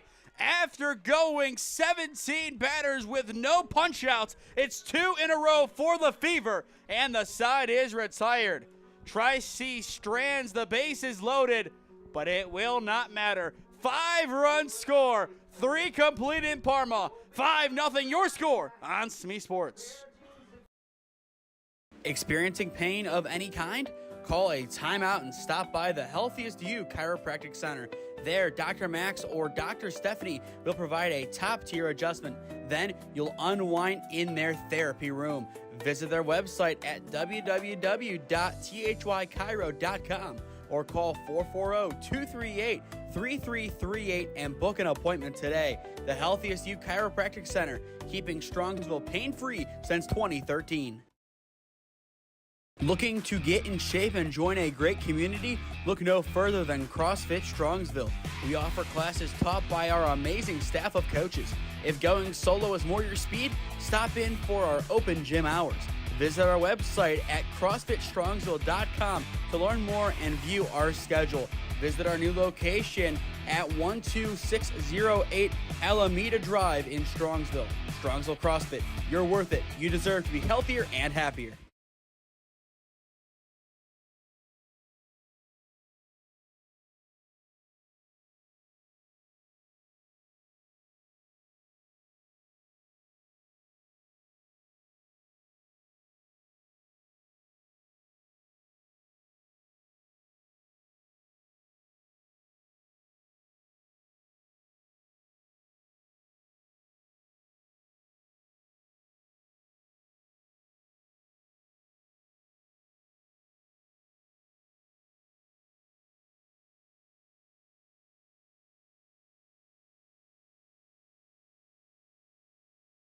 You got a 5 spot on the board. And if they are able to replicate it again, a run rule would be in effect. But it is 2 balls to begin this at bat for Wims. 0-for-1 on the day with a strikeout. Gilbride fires high. 3 balls in a row. You know, you've observed, Nate, on a day like today when it's really cold and fingertips can get cold, pitchers are going to have some control problems. I think we're beginning to maybe see that here with Gilbride as well. And given that he really didn't pitch in the last half hour for the most part, that makes it even more difficult as it is a leadoff walk for Dylan Wims. So Bryant and Stratton, they might be falling into a good scenario for them offensively, but they need a lot more to go their way outside of a leadoff walk. Looking what happened for Tri-C's rally, if they can follow this up with a double from Ensley, all of a sudden you're looking at a Tri-C-esque rally. But we will see how aggressive they get. And they are aggressive on the first swing, but they do miss. 0-1 the count. Good pitch by Gilbride. Solid strike on the inside part of the plate. He needs a lot more where that came from, and that was a good get-right overall, his first strike of the inning. Now 0-2, Gilbride back to his best. Looked like the same pitch. Can he get Ensley in 3 for out number 1? Keegan coming set. Runner thinking about going. He won't. The 0-2 fouled right side. But you can tell Wims is getting very antsy over at first base.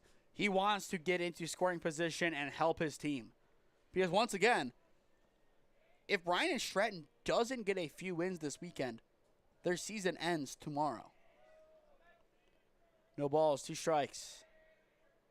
Gilbride, he will fire. Runner goes. Hit left side. It is caught, and it will be a double play. Unassisted double play. Cohen Merritt gets the double play for outs 1 and 2.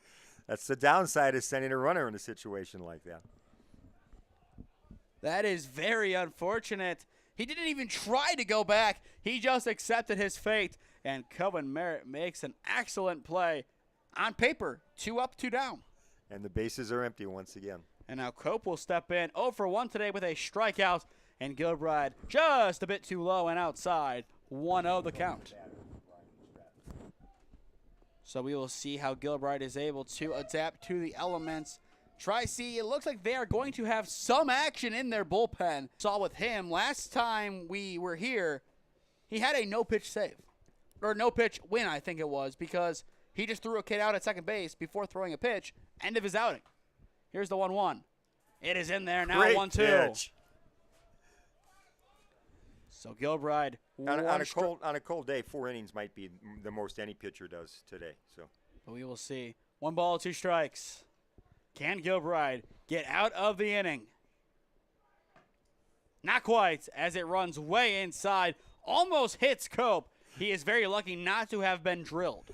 I'd love to see a reverse angle. It might have hit the umpire's chest protector. Based on that ricochet, I would assume it did. But that is ball 2. So the count is even. Nico Reach is in the on-deck circle if Cope is able to get on. Certainly the umpire showing no ill effects from that pitch. Glad to see that he is indeed okay. 2 balls, 2 strikes. Gilbride fires, and it will miss in the dirt. Count full, 3 balls, 2 strikes. A good battle from Cope, taking a few challenging pitches. So we will see who wins this battle.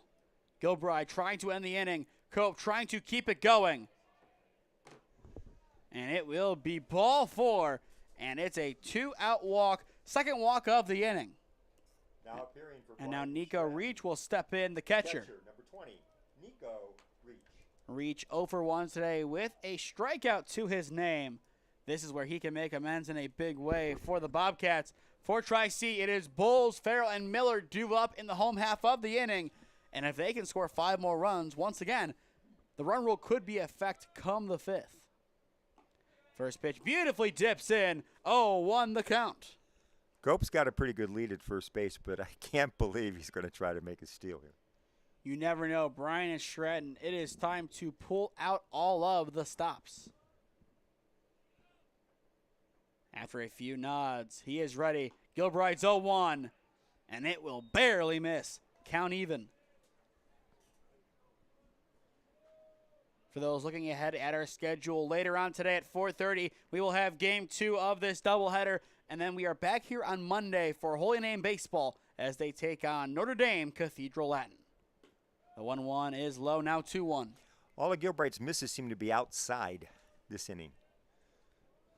I think that one was simply low. And outside. A little bit outside there. Just a bit. 2 balls, 1 strike to count. Gilbride looking for a get right to even things up. And he will find it on the inside corner. Beautiful pitch. Beautiful pitch. Outside, outside, outside. Then he paints the inside. Shaw, the center fielder, awaiting in the on-deck circle if Reach is able to, well, reach. 2 balls, 2 strikes, 2 down. Gilbride, he fires. And it will be blocked by Hazuda for the second at-bat in a row. The count is worked full. Another big pitch upcoming. Gilbride, he has to have it here. You cannot have 2 on with 2 down. Regardless of who is in the on-deck circle, Bryant and Stratton can make something happen. That would be one bad way to incite a rally. Here is the payoff as the runner will break as expected, but strike 3 is called, and the side is retired. Reach thought he had it, but the umpire saw it differently. We will watch this one back. I don't know exactly where it went. Beautiful pitch on the inside part of the plate. But Gilbride, he gets ready. He attacks the inside, as you said. That's a strike. It was a strike, no doubt about it. You see that line for the other batter's box. Just right of it. Good enough. And if that was Gilbride's last pitch of this game, it was a beauty. Middle of 4 in Parma. 5-0 your score. We will step aside. Experiencing pain of any kind? Call a timeout and stop by the Healthiest You Chiropractic Center. There, Dr. Max or Dr. Stephanie will provide a top-tier adjustment. Then you'll unwind in their therapy room. Visit their website at www.thychiro.com or call 440-238-3338 and book an appointment today. The Healthiest You Chiropractic Center, keeping Strongsville pain-free since 2013. Looking to get in shape and join a great community? Look no further than CrossFit Strongsville. We offer classes taught by our amazing staff of coaches. If going solo is more your speed, stop in for our open gym hours. Visit our website at CrossFitStrongsville.com to learn more and view our schedule. Visit our new location at 12608 Alameda Drive in Strongsville. Strongsville CrossFit, you're worth it. You deserve to be healthier and happier.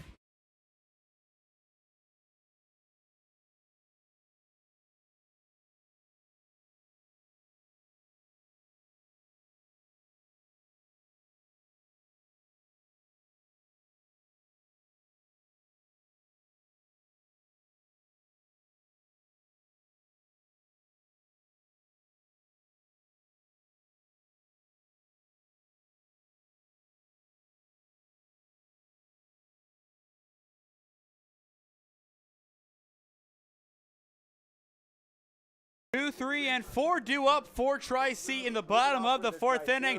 5 runs scored last time out. They will look to do it again here. And if they are able to, then all signs are pointing towards a run-ruled 10-0 win. But still, that is a long way away. This is college baseball on SmeeSports. For those just tuning in, he's John Kersey. I am Nathan Smee on the call for you this afternoon. 0-1 the count on Bulls as he is unable to get down a bunt to get this inning underway. But after those runs scored last inning, you would have to expect Tri-C to score at least one here. Bulls would be happy to just be the base runner to start the inning. Swing and a miss, now 0-2. And given where he is in the count, even more so he would be happy. But Bulls, we know his power. He had, I believe, an RBI single, only one RBI scoring that time, along with a stolen bag in his last appearance. Ball one called as the breaking ball goes right over the zone and into the other batter's box. But with the wind not really doing anything today, hitting a home run would be a very tall task for both sides. The 1-2 also off the plate. We are even. Nate, you notice that double clutch that this pitcher Lefevre has. I don't know if he's doing it on every single pitch, but it seems like it's happening quite a few of his offerings. He has to be careful of a potential balk if runners are on, though. Here's the 2-2, and he gets yet another strikeout, his 3rd in a row.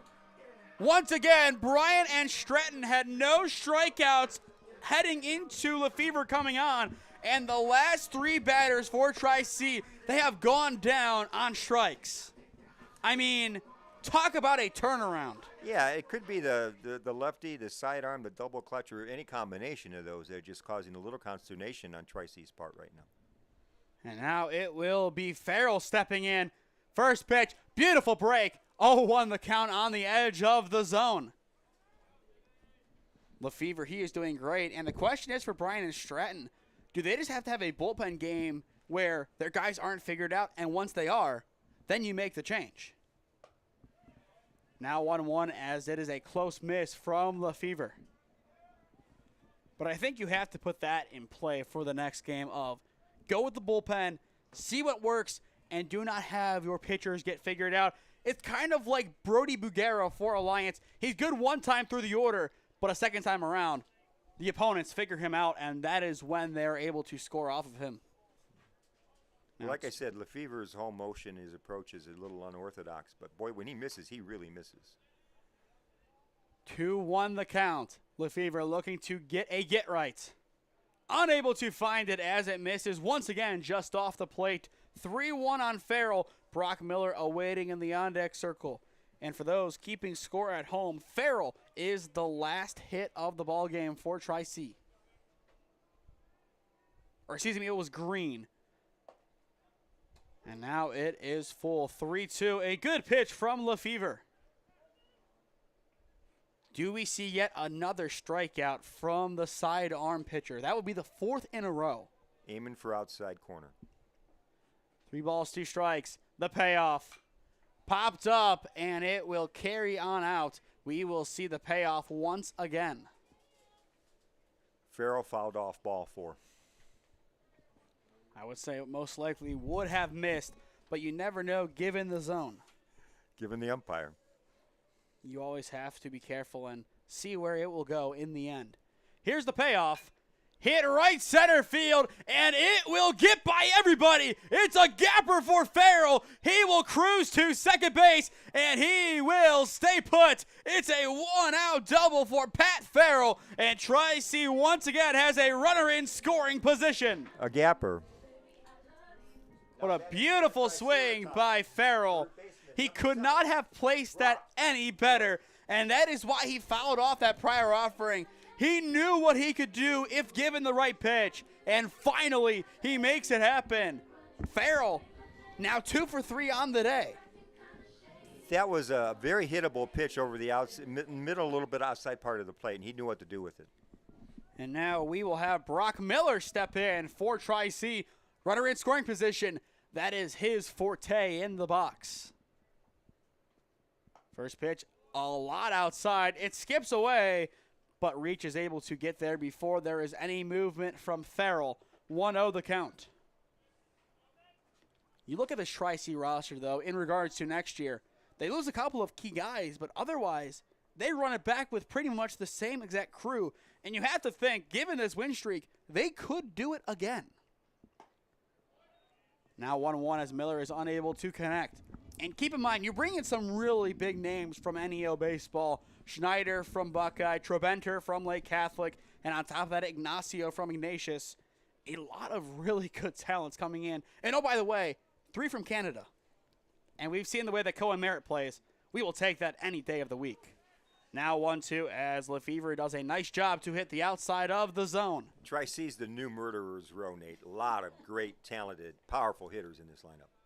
You can kind of equate them to Mount Union football. A lot of top talents coming in and a lot of wins follow. Here is the 1-2. Farrell goes. It is inside.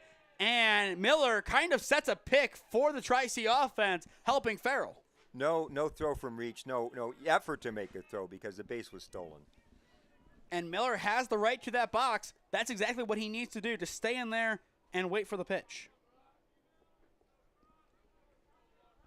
So now a 2-2 count, 1 down. Here's the pitch. Hit right side and out of play. So after Miller, it goes to Hazuda. Yeah, Miller's approach is going to be different now. He'll be happy with a sacrifice fly to center or to right to get the run in. A run is a run for Tri-C as they look to get to a potential run rule. Here's a 2-2, now full. So a big decision now coming for Lefevre. What does he offer on a full count once again? And to a power hitter as well. You have to always keep that in the back of your mind. As well as the on-deck hitter. 3 balls, 2 strikes, the payoff. It's a hard 90 for Miller. And now they say he leaned into it. So that is out number 2. That's a tough out. Now batting for That's not a strikeout. It's just on the lean. That's a tough call to make there. But either way, that is the decision. I don't think they give him credit for the strikeout because he didn't. They do not. And now Hazuda steps in, still runner at third base. Tri-C, they have to get this run home. They have to find a way to do so.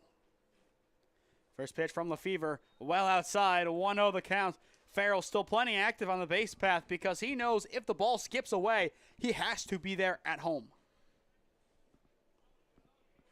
So we will see what the approach of everybody on the field is right now, as every approach might be slightly different given the scenario.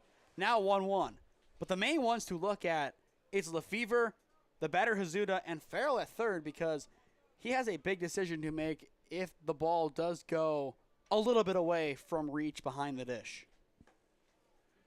On the corner, and it will barely miss. A good eye from Hazuda. Now 2-1.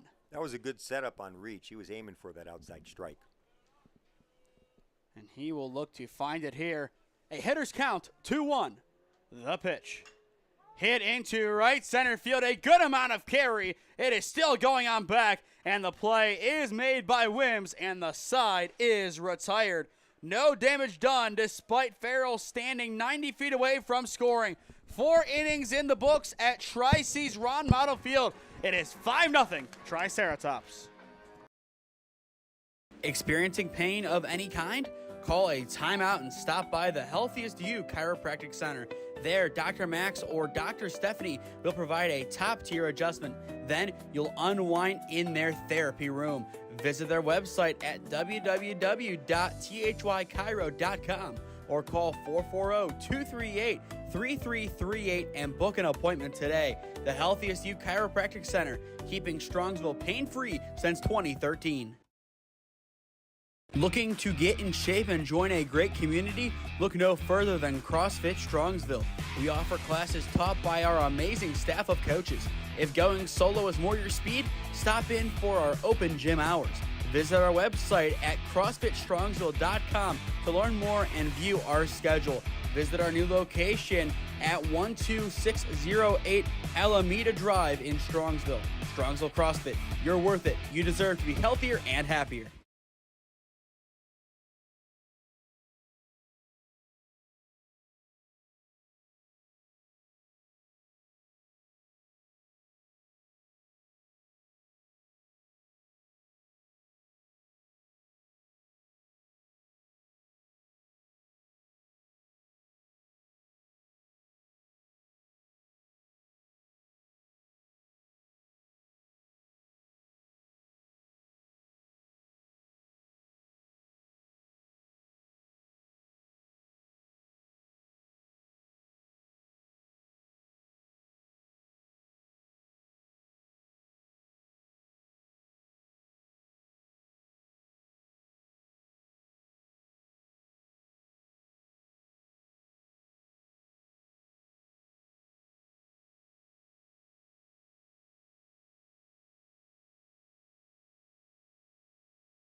It has been a fun day of baseball so far at Ron Mottl Field on the campus of Tri-C West. 5-0 your score, favoring the Triceratops, as we will have the 9-1 and 2 hitters due up for the visitors from Bryant and Stratton College. This is college baseball on SmeeSports. He's John Kersey. I am Nathan Smee on the call for you this afternoon in Game 1 of our doubleheader. We will also have the broadcast for the second game today. First pitch is upstairs from Gilbride. 1-0 on Kealo Shaw, the leadoff hitter who reached on an error in his only appearance so far. But Gilbride, he has been tremendous. 4 strikeouts to his name thus far. No earned runs and a 1-hitter. Gilbride got us some trouble in the second and third innings, and he really cruised through the fourth. So pleasantly surprised to see him here in the fifth. Pushmayer was the only Bobcat to get a hit off of him so far. And that was a leadoff double back in the second. A no-doubt double. And back then, it looked like Bryant Stratton was destined to score at some point. But instead, Tri-C, credit to them, they have really locked things down, and they have been the Tri-C that we expected them to be in this contest. Here's the 1-2. And it will carry on out of the zone. Count even. I don't know if I want to say it, Nate, because it might jinx it, right? But I don't believe Tri-C has won a game by shutout in this win streak. I don't think they have either. No, yes, they have. Lakeland at least, and then one Lakeland? other. Okay. So now 3-2. It's been a long time. But they definitely have at least a few times. Count full, and after Shaw, we go to McLean. Here's the payoff, and it will be, excuse me, foul. A survival swing there. It gets the job done. That's what he had to do.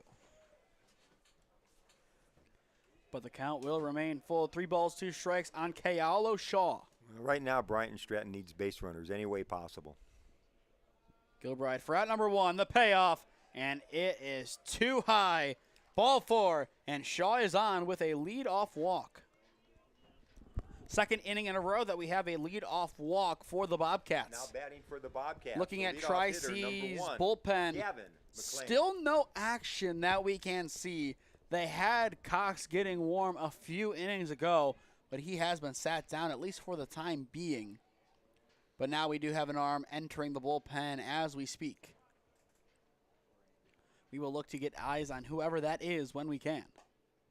First pitch is outside. 1-0 the count on McLean. While this is our final regular season broadcasts, I say plural because there is still game 2, but kind of our last day of the regular season. We are not done yet, as we will have the regional game here on May 8th and May 9th, depending on how the series goes. It is a best of 3, 9 innings played. So be on the lookout next week once we will know who Tri-C is playing to find out the dates and times of the games that we are covering. Here is the 1-1. Hit left side, a good hit, and it will bloop on in. Rich unable to get it cleanly. Everybody, they will stay put after thinking about taking the turn. It's a bloop single for McLean, his first of the game. And Bryant Stratton isn't done quite yet. Second hit, clean hit. Rich's bobble did no damage. But for Gilbride, it's a little bit disappointing because he hit the spot he wanted to with the pitch, but the result was not good. And now Jack Amos steps in the box. He is 0 for 2, but he reached on an error his last time up. He will try and bunt, but it is fouled into the backstop, 0-1.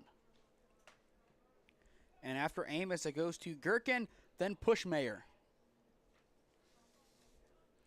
So we will see what the approach of Gilbride is against those gentlemen. It could change with 2 on and nobody out yet in this 5th inning, but we will see. They throw back to 2, and it is not in time. A good idea from Gilbride and a good cover from Lehner, but still not a big enough lead to get Shaw.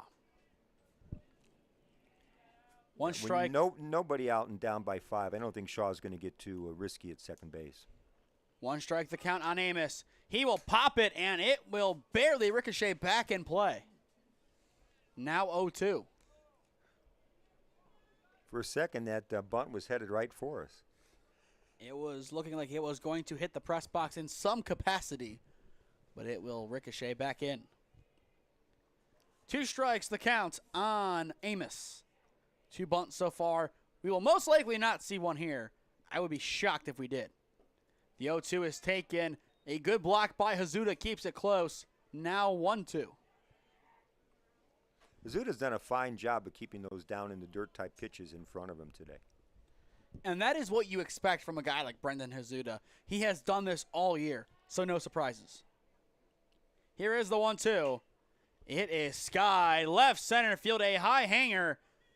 Rich getting underneath it. He is called off by Bowles for out number 1, and the play is made.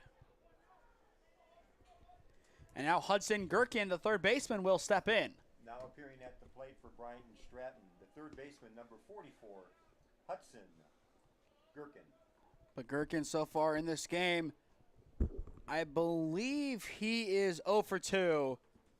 An infield fly was in effect last time up, so that is still considered the out. So 0 for 2 today, a ground out, and then the aforementioned infield fly rule. First pitch he sees is in the zone, 0-1. But he's dangerous. He definitely is. This is the heart of the order for Bryant and Stratton. This is where they can make a number of big plays. 0-1 the count. Gilbride checks the runner. He will set and throw back. Not in time, as it was more of a keep it close throw. As was the last one. Don't think they're trying to pick him off, but they want to make sure he's not getting too far off the bag. And sometimes that is all you have to do. 0-1 the count. Gilbride, he will set and deliver. It is in there. Now 0-2. A good eye down to that right bottom corner. Painted the outside corner with that pitch. Perfect pitch. Now 2 strikes on Gherkin. Still 2 runners on. 1 in scoring position with 1 out. Gherkin loved a pitch he could pull. I don't think he's going to get it. Still the 0-2. Here it is. Hit left side. Right to the bag. They get the lead runner. And they get the out at 1. Miller goes coast to coast. 5-3 and the side is retired. Double play. Wow, what a turner. What a throw from Miller. I mean, it was right to him at third, which definitely helped his cause. But that was not a gimme throw by any stretch of the imagination. Watch it back there. A good scoop and the throw. And that shows the benefit of keeping Shaw close on all those leads from second base. It made that a bit easier of a double play. Tri-City's defense comes in with a big stop after facing some adversity. Middle of 5, 5-0, your score. Experiencing pain of any kind? Call a timeout and stop by the Healthiest You Chiropractic Center. There, Dr. Max or Dr. Stephanie will provide a top-tier adjustment. Then you'll unwind in their therapy room. Visit their website at www.thychiro.com or call 440-238-3338 and book an appointment today. The Healthiest You Chiropractic Center, keeping Strongsville pain-free since 2013. Looking to get in shape and join a great community? Look no further than CrossFit Strongsville. We offer classes taught by our amazing staff of coaches. If going solo is more your speed, stop in for our open gym hours. Visit our website at CrossFitStrongsville.com to learn more and view our schedule. Visit our new location at 12608 Alameda Drive in Strongsville. Strongsville CrossFit, you're worth it. You deserve to be healthier and happier.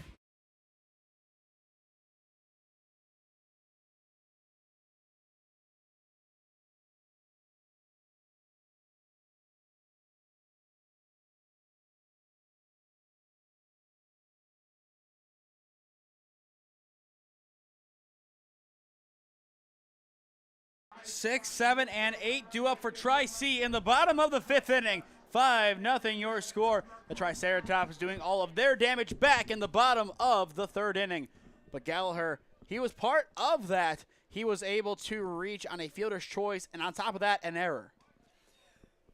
By now, the Triceratops batters have seen Lefevre. They've all seen him. This is their 2nd time around. So we'll see if he's as effective this point forward. I wouldn't be surprised to see him continue his dominance. And you look at the board, 2 errors for both sides. Tri-C only 4 more hits, but that has resulted in 5 more runs. Those hits counted. They have done a lot more with the hits that they have already accumulated. The 2-0 will miss. Now 3-0. It looked like Reach was about to appeal and try and stick it in, but just wasn't able to get the call. It looked close from our angle, but still not close enough. 3 balls, no strikes, the pitch. And it is in there, bottom right corner. It's a good get right from Lefevre. Strike one. By the way, Nate, you are right. Tracy did have a shutout this year. It was against Lakeland, 32-0. It was about a month ago, March the 29th. Here is the 3-1. And it is in there now, full 3-2. After Gallagher, it goes to Joey Lehner. But after a 3-0 count to begin, Lefevre has done a good job battling back. And he now has a chance to win this at-bat, and he does. Did. Wow. 1 up, 1 down. And that is the 4th strikeout of the day from Lefevre. And now Joey Lehner steps in for Tri-C, a sacrifice RBI his last time up. It was a good fly ball deep to left center, tracked down on the warning track, but it got a run across, and that is what mattered. So we will see how he approaches this at-bat. Already 4 strikeout victims today of Lefevre. And since he has come in, nothing but domination from him. Only 1 blemish, and the run that he allowed wasn't even his. He inherited 3 runners and kept 2 of them from scoring. The 1-0 is pieced into center field, still carrying on back, but it is a simple catch from Shaw in center for out number 2. 2 up, 2 down. A good defensive start to the frame from Bryant Stratton, as we will see Ethan Green step in. 1 for 2 on the game with a base hit and a fly out to left field to his name. But Green has also had a number of great stretches over at first base, in some cases saving a base runner from reaching. And picking up on that back end of that great double play to end the last inning, top half of this inning. Whoa! A high hanger left side, deep in foul territory. And in the end, it will die. It goes back and in and out of the glove of the third baseman, Gherkin. That was a tough play. Definitely not an easy one, but the way it was off the bat, I thought it was going to carry a lot deeper into that outfield. Yeah. He went for that. That's really more of a shortstop type territory in my mind to catch that foul ball. But I mean, he was right there. It was in and out of the glove, so it was the right guy to go for it. The shortstop, too much distance to cover. I like the move from Gherkin going for it. Gherkin showed a lot of speed getting over there. He was just unable to make the play, and sometimes that just happens. Yeah. 0-1 the count on Green, the pitch. Now 0-2, and they give it. That looked high and outside to me, but Mr. Umpire said strike 2. And I think the wind might be helping it just a little bit, as we do see some movement from the flag out in left center. So the wind, it comes in gusts. It's quick, but it can't help. Now 1-2 as that ball misses well low. Lefevre has been very effective. He's kept Bryant Stratton in this ball game. For the Bobcats, Push, Mayer, Wims, and Ensley due up next inning. Here is the 1-2. Piece down the left side and well foul. A good idea, just unable to keep it fair. A lot of power down that left side, but he is well ahead of the pitch. So he will try and wait back for this one on the 1-2. Yeah, Lefevre's sneaky fast. That double clutch, his sidearm. Borderline block, but he is able to get it done in the end. And Green, yet another foul ball. Green's right on it. It may take something, change up or something to fool Green, I think. He's on the fastball. I think he's sitting middle zone, go low, and I think he chases. We'll see. We also will see what Reach decides. That could be different from what Lefevre wants. Ground ball over to second base. Pushmayer, an easy scoop, and the throw is in plenty of time. And Tri-C is retired in order. A good defensive inning from Bryant Stratton. First 1-2-3 inning since the first. 5 complete in Parma. 5-0 your score. The bottom of the third inning looking even more deadly from Tri-C. The defense looks to continue their great afternoon when we return. Experiencing pain of any kind? Call a timeout and stop by the Healthiest You Chiropractic Center. There, Dr. Max or Dr. Stephanie will provide a top-tier adjustment. Then you'll unwind in their therapy room. Visit their website at www.thychiro.com or call 440-238-3338 and book an appointment today. The Healthiest You Chiropractic Center, keeping Strongsville pain-free since 2013. Looking to get in shape and join a great community? Look no further than CrossFit Strongsville. We offer classes taught by our amazing staff of coaches. If going solo is more your speed, stop in for our open gym hours. Visit our website at CrossFitStrongsville.com to learn more and view our schedule. Visit our new location at 12608 Alameda Drive in Strongsville. Strongsville CrossFit, you're worth it. You deserve to be healthier and happier.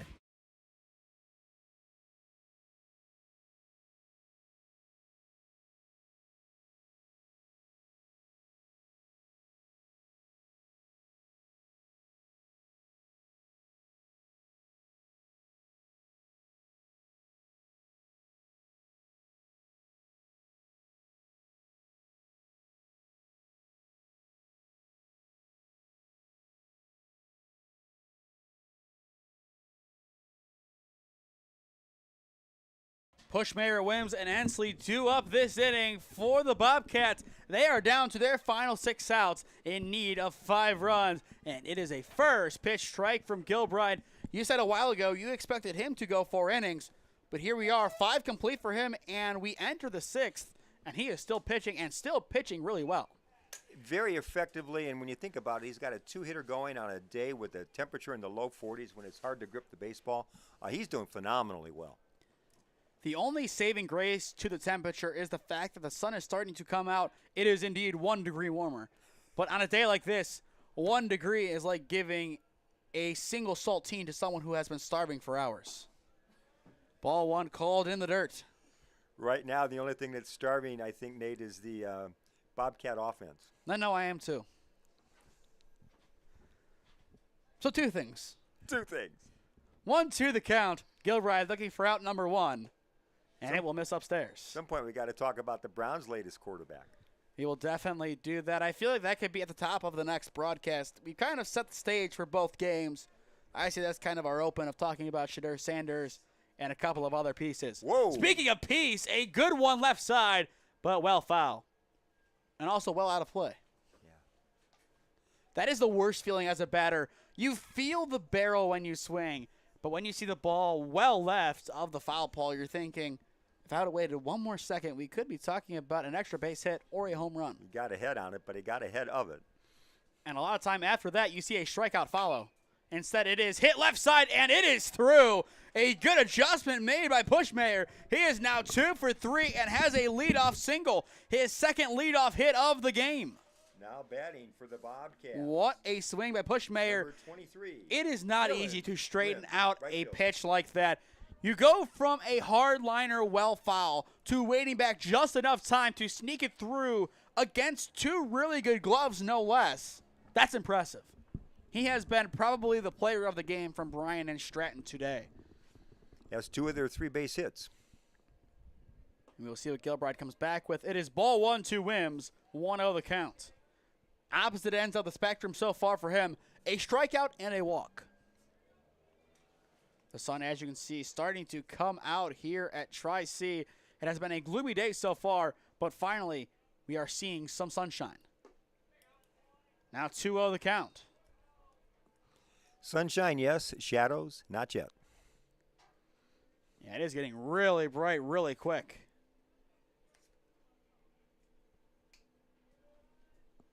So 2-0 the count. Gilbride fires, swing, and a miss. Strike 1. Pretty pitch.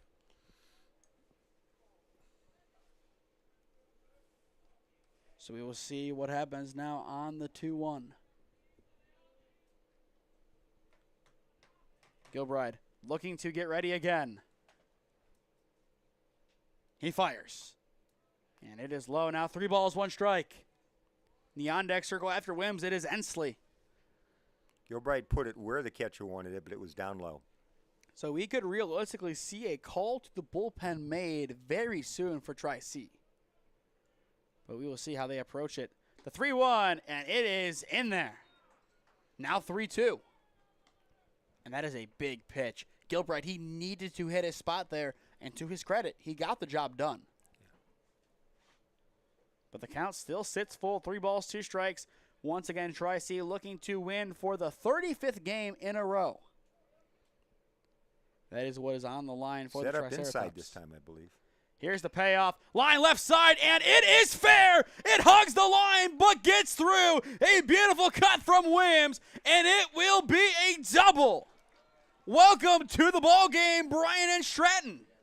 Second base hit of the game, and it comes at the most opportune of times for the Bobcats. Talk about a roper down that left field line. It hugged it as much as you possibly could hug the line. And that is more than enough to move everybody along. Time has been called, and I think this will see the end of Gilbride's afternoon. Coach Kyle is on the mound, so that might be it. We will see what the decision is. It's a big decision to make. Right now, Gilbride, he still has the baseball. So if the change were to be made, this is a long time for the starting pitcher to hold on to the ball. But outside of that, I still wouldn't be surprised. But then again, are they saying, okay, if you give up a run, you're out, but we really want you to go through this whole game, if possible. Otherwise, they put in Banks, and he can settle things down for sure. But I think you want to save him for next game, depending on who the starting pitcher is. I think it's going to be Mitch Harder, you said. So they could go him. But also, they also have Mason Wolf. So they have a lot of guys who can come in and pitch, but they have to be conscious of tomorrow too. We see a lot of confidence here in the pitching coach with Mr. Gilbride. He's staying in the game right now. And I feel like that might be the right decision. It might be costly if the runs score, but you have to take that risk, especially with another game today and 2 more tomorrow. He can't pitch again, so you might as well use his innings here. First pitch to Gilbride is a ball, 1-0 the count. But if you are Bryant and Stratton, this is where you could start a rally. And where you need to. It's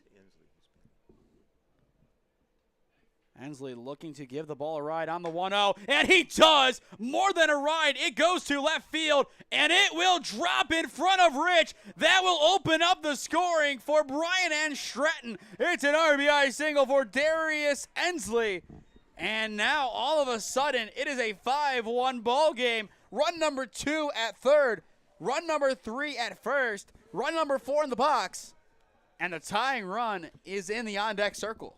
now batting number 27. What a change. Still no outs. A tough one out in left field. It looked better off the bat than it actually was, but it dropped in the right spot. Yeah, I think Rich was torn between trying to make a catch or just trying to trap it out there.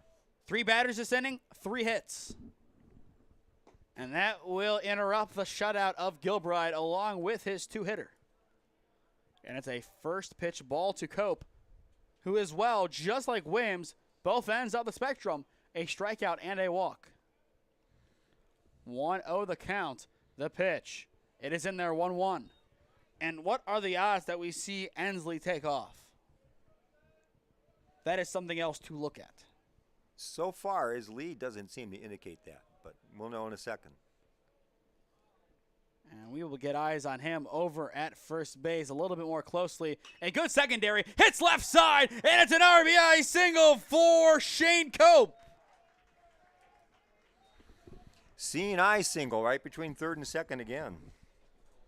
4 hits in a row. Now batting for Do we see the change now? Number 20, Nico Rich. It looks like we will not have a change quite yet. Bryant and Stratton, they now sit with 6 hits. And John, the tying run's in the box now. Sure is. Bryant and Stratton, a very good spot for them to be in.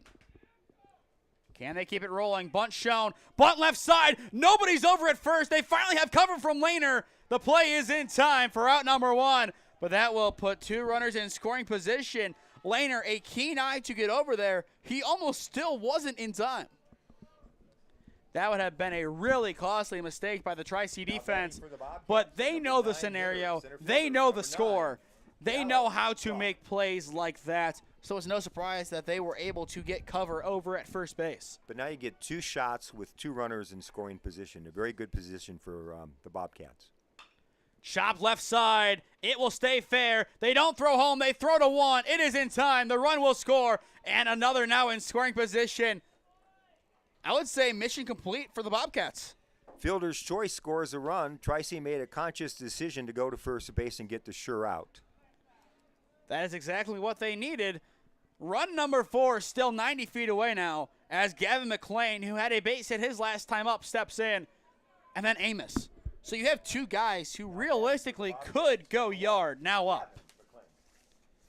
Trying to get a visual on his home run contributions this year. It looks like we do not have access to that information, but 33 RBIs for McLean. Then Amos in the on-deck circle has 19. So a lot of runs in those 2 gentlemen. But it is a first pitch strike from Gilbride, who it looks like, regardless of what happens, he will be finishing out this inning at a minimum. But a home run ties it. It's as simple as that. The 0-1, now 1-1. And usually you'd say home run, very difficult. In 36 games, they have 27. Yeah. You know, you feel for Gilbride. That was a solid double out there, but the other hits this inning have been kind of like ground balls between batters. So he might be doing a little bit better than the box score indicates. Hit right side, and there's another one. It's through. 5-4.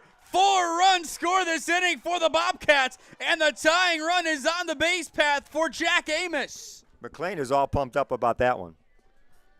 I talked about Jack Amos in pregame. I have talked about him a lot heading into this series. You look at the talent of Jack Amos, maybe not seeing it today as he has not had a hit yet, but in the summer with Coach Wisniewski at the WRCL Premier side, he can get a big hit no matter when. The call to the bullpen has been made. Coming up. It is Banks Cox now coming on to throw for Tri-C. We will step aside. It's a new ball game. 5 for your score on SmeeSports.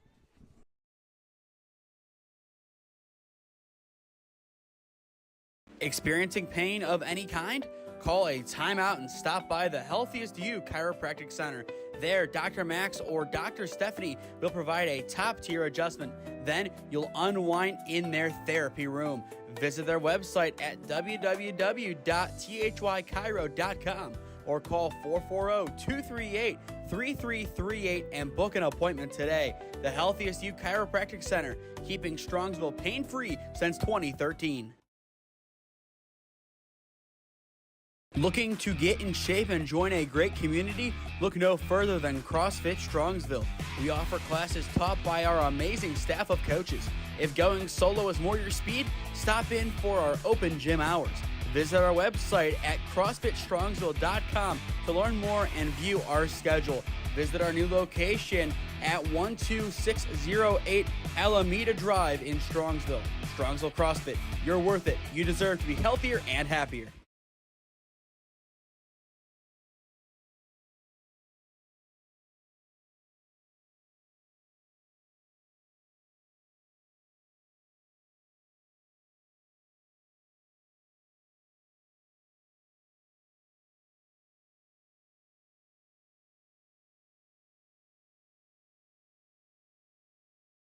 Oh, man, the pressure is on in Parma. Top of the 6th inning, 2 down. But the tying run for Bryant Stratton College is on the base path, and it is Jack Amos in the box. 5 for your score. The Bobcats scoring 4 runs this inning, and we have ourselves a new ball game. Banks Cox now on the mound. Runner goes. It's low. Hazuda chucks down. The tag is in time! The side is retired. What a chuck from Hazuda. Wow. Brendan Hazuda, what a dime down to second base. He led the tagger in stride, and the rest is history. Oh, beautiful throw from Hazuda. Momentum back with Tri-C. Absolutely. What a chuck. Middle of 6. And all of a sudden, the pressure is off. 5-4 your score. And it looks like the call to the bullpen has been made by Bryant Stratton. It is Carson Byrne, the redshirt freshman from Highland High School. He is on to pitch when we return.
Nine, 1, and 2 duo for Tri-C in the bottom of the 6th.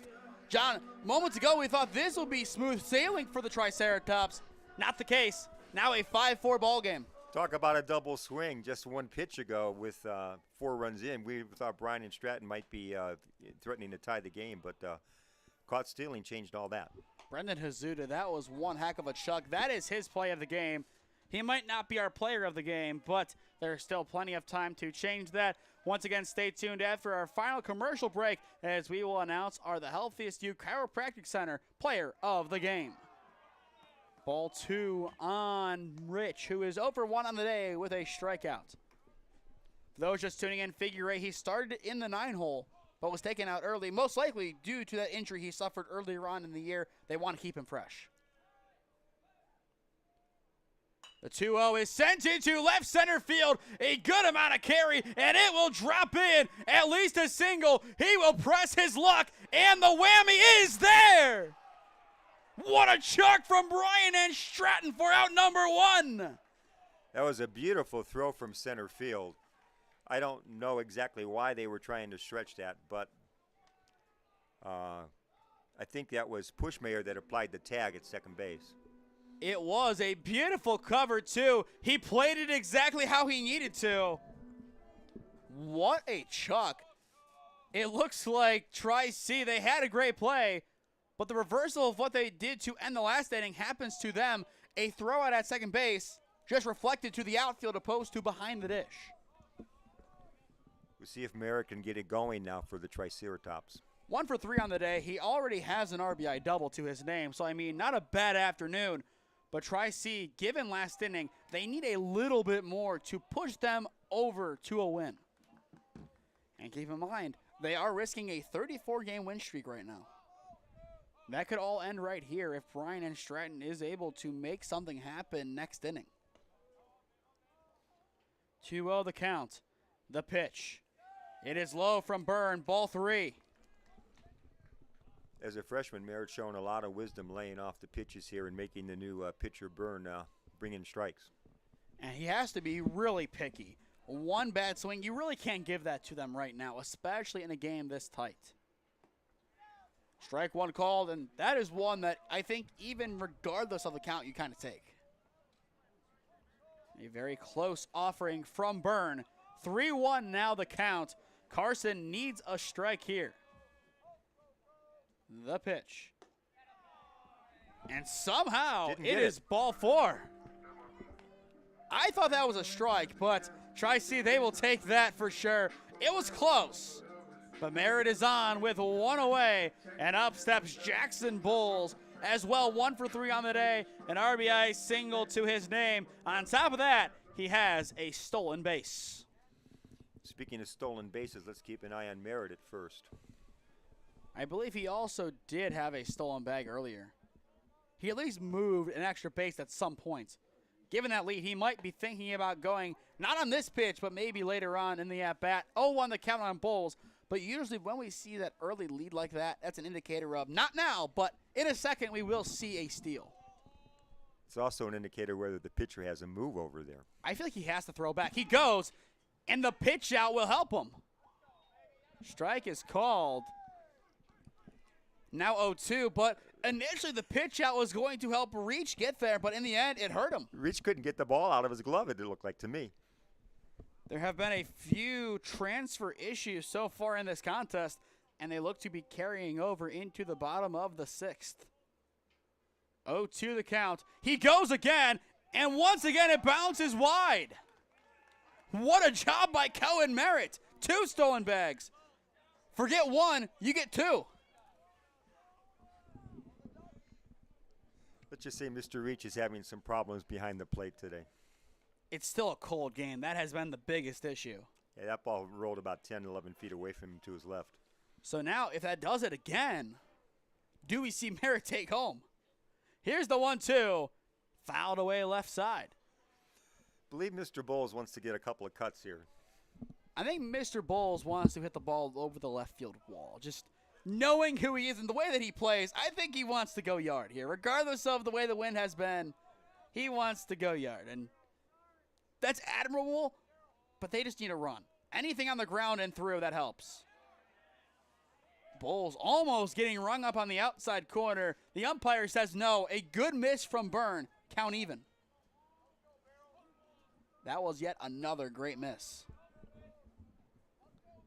2 balls, 2 strikes the count. Here's the pitch. Chopped up the gut. The play is at the plate. They throw home. It's high. And on the field, fielder's choice. Tri-C gets an insurance run. Make it 6-4. A good idea throwing home, but just not enough time to execute. Lane's throw was way too high.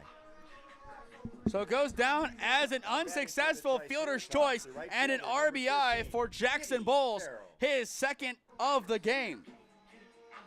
You have to try and make that play at home. You have to, but Absolutely. to have that out over at first for out number 2, that would have been big as well. Farrell, he has been powerful today, and it skips by. Put Bowles at 2nd and a minimum. He's going to 3rd, and he's in. Corner to corner. Let's just say Mr. Reach is having a bad day. You know, what you said earlier, Nate, that was so true. You have to take, that throw had to come home, but it had to be a good throw. And because it wasn't a good throw, it resulted in a Triceratops run.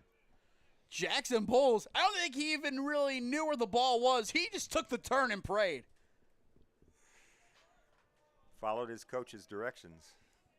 A little bit of Willie Mays Hayes out there on the base path. 1-0 the count. It's passed. It bounces. It's 7-4 Tri-C. Bowles on 2 passed balls takes 3 bases. That is Bowles, Bowles, and Bowles. Brave Bowles, bold Bowles, scoring a run, manufacturing a run, basically. So I think even more so now, they wish they took the out at first. Yeah. But 2-0 the count. Bases cleared. Farrell, he can take a deep breath, but he is still 2 for 3 on the day, and he has been tremendous.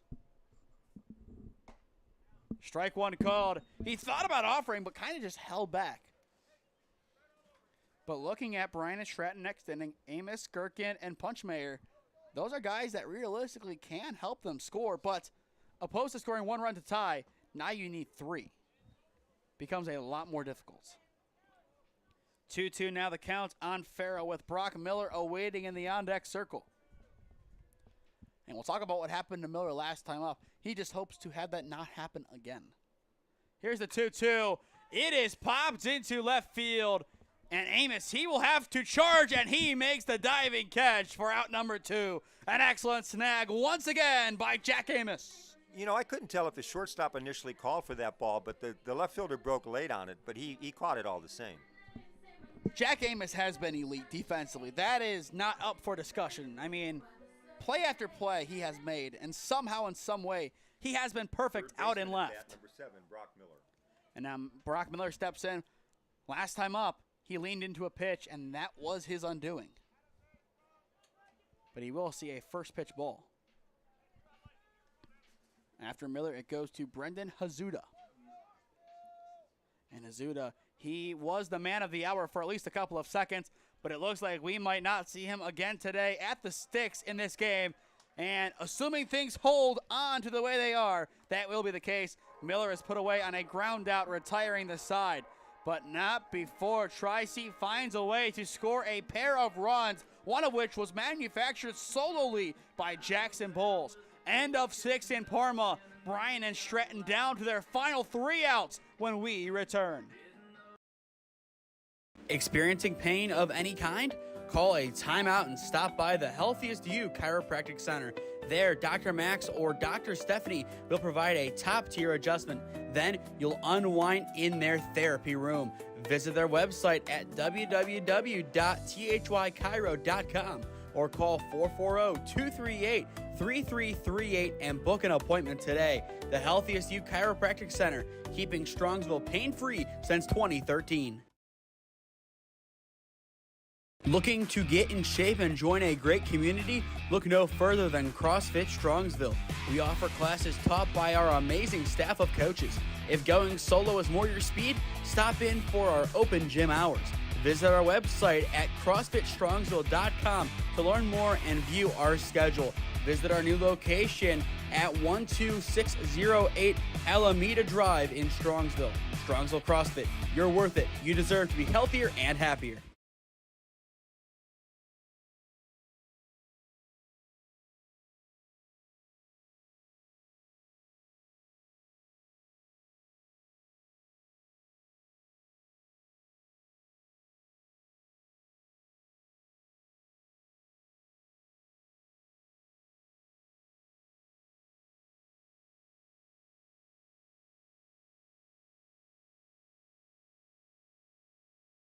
Two, 3, and 4 due up for Bryant and Stratton to try and salvage their comeback. What was once 5-4 has been made 7-4. Tri-C, their backs against the wall. Their number was called, and they made something happen once again, as expected. Resiliency with the Triceratops, especially on offense, especially Jackson Bowles on the bases. Just unbelievable. 3 bases and 2 wild pitches is just insane work from JB. That is what you expect to see from him, though. Elite play after elite play. Banks Cox looking to slow things down and get a methodical save here. 0-1 the count. Hit the outside corner. Amos stepping in. He reached on an error in this game, but otherwise 0 for 3. But a lot of great plays in left field. Here is the 0-1. Just a bit outside from Cox, as it is in the other zip code. Count even. But we talked about the control today. It's still very cold out there. Trying to get your grip right, it's not easy. 1-1 the count. Cox looking for a get-right pitch. A little bit better, but still just a bit too low. Now 2-1. But with Amos, all it takes is one mistake for him to make you pay. 2 balls, 1 strike. The pitch. And it is once again low. Ball 3. After Amos, it goes to Hudson Gherkin, the third baseman. Banks, he needs a strike here or something that results in an out. Here's a pitch. And he is unable to get it. It's a leadoff walk for Jack Amos. Aim for and miss the outside part of the plate. And now we will see Hudson Gherkin, the third baseman, step in. For the Bobcats, number 44, third baseman Hudson Gherkin. Gherkin, last time he was up a 5-3 double play. It was a great throw across the diamond from Brock Miller. The tying run standing in the on-deck circle. The go-ahead in the hole for Bryant and Stratton. First pitch down low. 1-0 count on Gherkin. Cox needs to find the plate here. There is still some action in Tri-C's bullpen, so we will see who that is in a few moments. But we could see the call to the bullpen made if Cox is unable to settle things down or if a few runs score. Now 2-0 as that offering misses upstairs. The power hitters, they've already really gone. You still have Punchmeyer, who he has power, but I don't know if he has home run power. That remains yet to be seen, but a lot of guys on this squad can go yard. One of them who maybe hasn't as much as others this year might have to step up. 2-1 now the count on Gherkin. This would be a big time for him to unleash a big swing. And it is fouled away. Count even. A good battle back from Banks. Looking at the lineup, Bryant Stratton's best opportunities right now are with Gherkin and with Pushmayer right behind. And if all three, including Amos, who was on the base path, score, we're tied. 2 balls, 2 strikes. Cox sets and fires. Hit right side and foul. But credit to Gherkin. He has been on point with these swings. He is getting contact. He just needs it to go a little bit more to his left. Once again, join us after this for Game 2 of our doubleheader. Game 1 going a lot longer than expected. Here is the 2-2. Popped right side. It is playable this time. Green, he will curl off, and the dive in right from Farrell is not in time. I think that was one that he knew he couldn't get to, but you got to get the uniform dirty a little bit. Yeah, you called it, Nate. Mason Wolf is warming up in the bullpen for the Triceratops right now. I'm not surprised at all. He has been a guy that they have relied on as a closer often this year, and why not bring him on again, especially if Cox is unable to get a hold on this situation, meaning right now. I don't think you pull him if this becomes a walk or a base hit. Now, if Punchmeyer does, then yes. Once again, foul right side. We've seen it a couple of times. Gherkin is really protecting the plate with this at bat. I mean, he kind of has to. Every out is going to hurt a little bit more in this 7th inning. You made great strides towards a comeback in the last frame. And to fall short now, that would be really bittersweet. Chop right up the gut, and it's off of Cox's glove. The relay to 1 is just in time for out number 1. What a recovery. Give Cox credit. He was patient and had the presence of mind to get the sure out at first base there. I was almost certain that would have been an infield hit, or really because he touched it, an error. But resilience, as you've said, that has shown itself in Tri-C's team time in and time out this year. And now we will see Brody Punchmeyer step back in. 2 for 3 on the day, and this will be a big time for him to really uncork on a baseball. Run number 5 is in scoring position. First pitch will carry across the zone, 1-0. Say that Bryant Stratton does score 2 runs. That gives even more importance to Jackson Bowles just zipping around the base path. And to the decision to throw home opposed to take the out at 1. But 2 balls to Punchmeyer. It looks like they're going to pitch around him. Yeah, it's a great question, right? How many runs are enough today? The answer is we don't know. I think Bryant Stratton is going to find 1 more run at least. Here's the 2-0. Now 3. Dylan Wims awaiting in the on-deck circle. He has also had a double today. So And a base on balls. So we will see what he can do, because 2 for 3 getting on, that's what you need in this scenario. 3 balls, no strikes. Banks looking for a get-right offering. And he will throw back a good jump on the runner, but it is not in time. Amos, a good head-first dive back into second. Still a 3-ball, no-strike count. Banks, he sets and fires. A good ball right down the pipe. Strike 1 called. Badly needed strike right there. Punchmeyer, I mean, most times you're told not to swing, but I feel like that is one you could have made the exception. As this time it is smoked deep to right field. Farrell trying to get underneath it. He makes the play for out number 2, but that will move Amos up to third. but it still might not matter. Tri-C can sound the final countdown in game number 1. Now batting for Bryant Stratton. And now the right Dylan Wims fielder, will number step 23, in for the Dylan Bobcats. Wims. 1 for 2 on the day. He has a walk and a double to his name, and as well a strikeout. But Tri-C's defense, their task is simple. Get one more out, and the game is over. A very long ball game at that, as we are nearing the 2-hour and 20-minute mark. And keep in mind, we still have game number 2 after this. So a still long afternoon upcoming at the ballpark. First pitch is in. 0-1 the count. This game could have used a traffic cop. There have been so many base runners. A lot of different guys forcing their way to the base path. 14 combined, a lot more walks. The 0-1 will miss, up and in. Count even. If Wims is able to get on, it will go to Darius Ensley, the first baseman. So now 1-1 the count. The pitch. Hit right side and foul. And now they deck him over at first base. I thought they said it went foul. I don't understand why he kept running, because the umpire at the home plate clearly indicated it was a foul ball. But the batter maybe didn't hear it or didn't see it. He kept running as if he was running for his life, like the last out of the game, which it would have been if the ball hadn't been foul. Actually, I think both the first baseman and the batter, Wims, are down. But I mean, looking at the way that went, I don't think they're going to eject the first baseman, Green, but there could be a case made for that.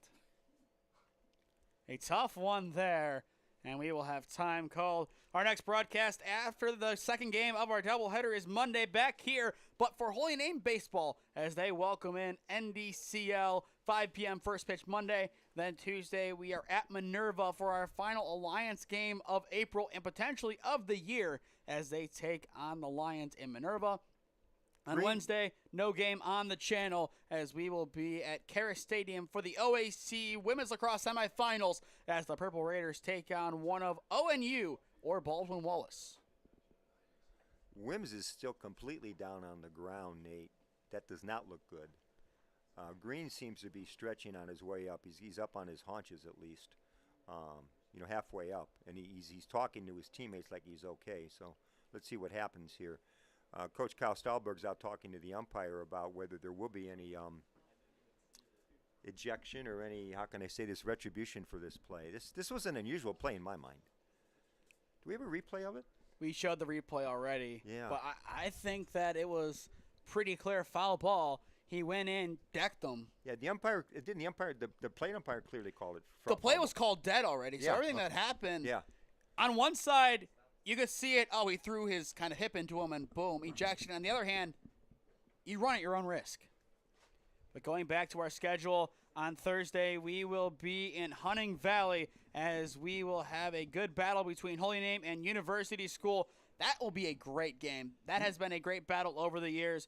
Friday night, we are still looking for a game, debating on what will happen. Right now, we are leaning towards Lakewood against St. Ed's potentially. And then next Saturday, very much up in the air. If the aforementioned women's lacrosse game on Wednesday is a loss for Mount Union, we will be in Brecksville as the Bees welcome in Holy Name. If not, we will most likely be there. No broadcast on the channel. And then next Sunday, same thing. We could be at Pipe Yard for LCCC baseball against KSU Tusk if they move it there. If not, I will most likely be back at Mount Union one final time as they take on Case Western Reserve in a softball game. Nate, I'm not sure what's more impressive, your ability to remember all that or everything you're doing. And here's the replay once again. And oh, wow. he kind of just threw his hip into him, too. If you watch back that replay, that exact angle, I think he's out.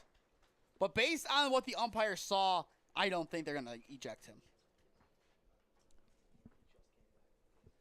And we're just being told he just came back from a big injury, too, Wims.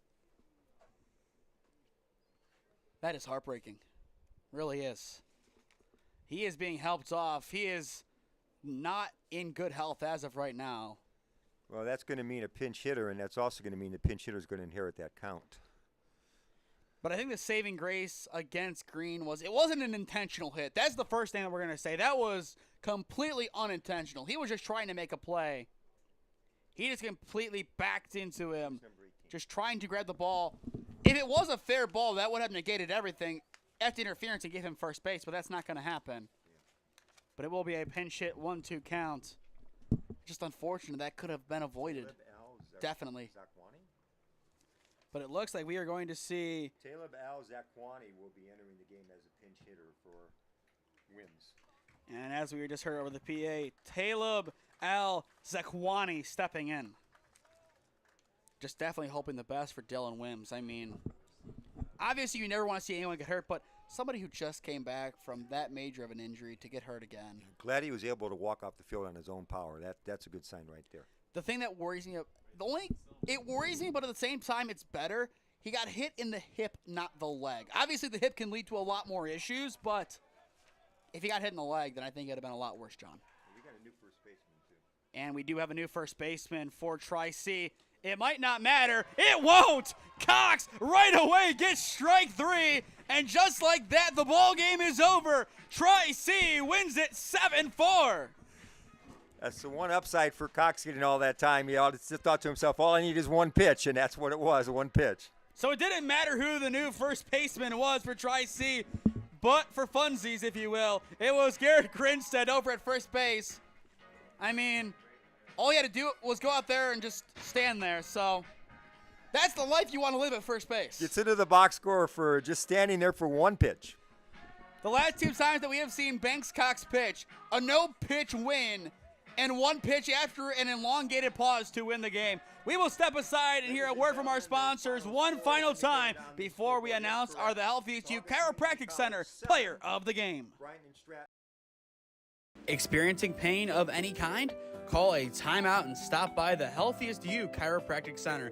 There, Dr. Max or Dr. Stephanie will provide a top-tier adjustment. Then you'll unwind in their therapy room. Visit their website at www.thychiro.com or call 440-238-3338 and book an appointment today. The Healthiest You Chiropractic Center, keeping Strongsville pain-free since 2013. Looking to get in shape and join a great community? Look no further than CrossFit Strongsville. We offer classes taught by our amazing staff of coaches. If going solo is more your speed, stop in for our open gym hours. Visit our website at CrossFitStrongsville.com to learn more and view our schedule. Visit our new location at 12608 Alameda Drive in Strongsville. Strongsville CrossFit, you're worth it. You deserve to be healthier and happier.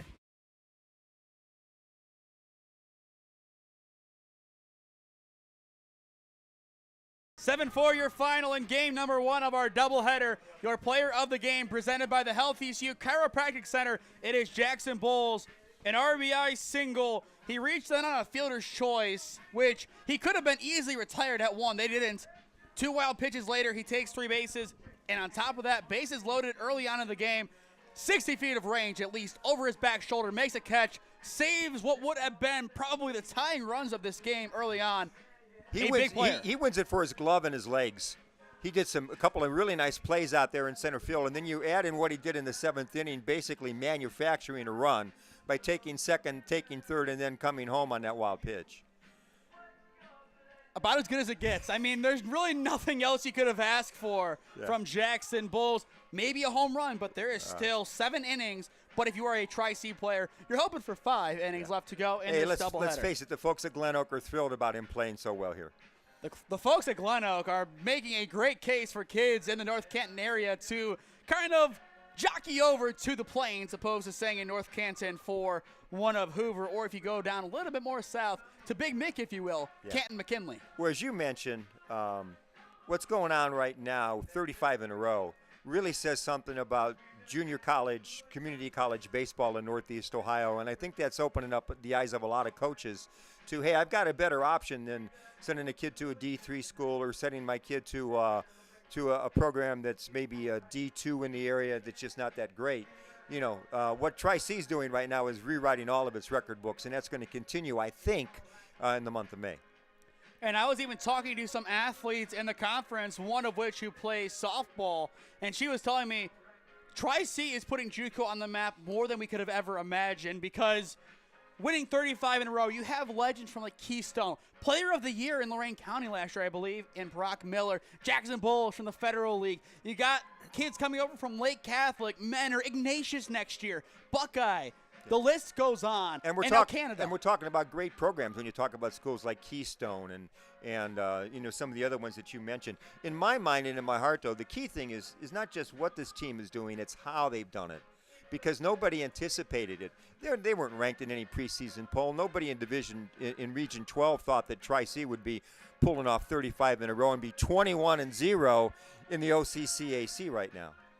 They're 23-0, but either way, I feel 23-0, yes. Besides the preseason hype, this is Louisville basketball. You talk to a guy like Tom Siegfried, it's the program.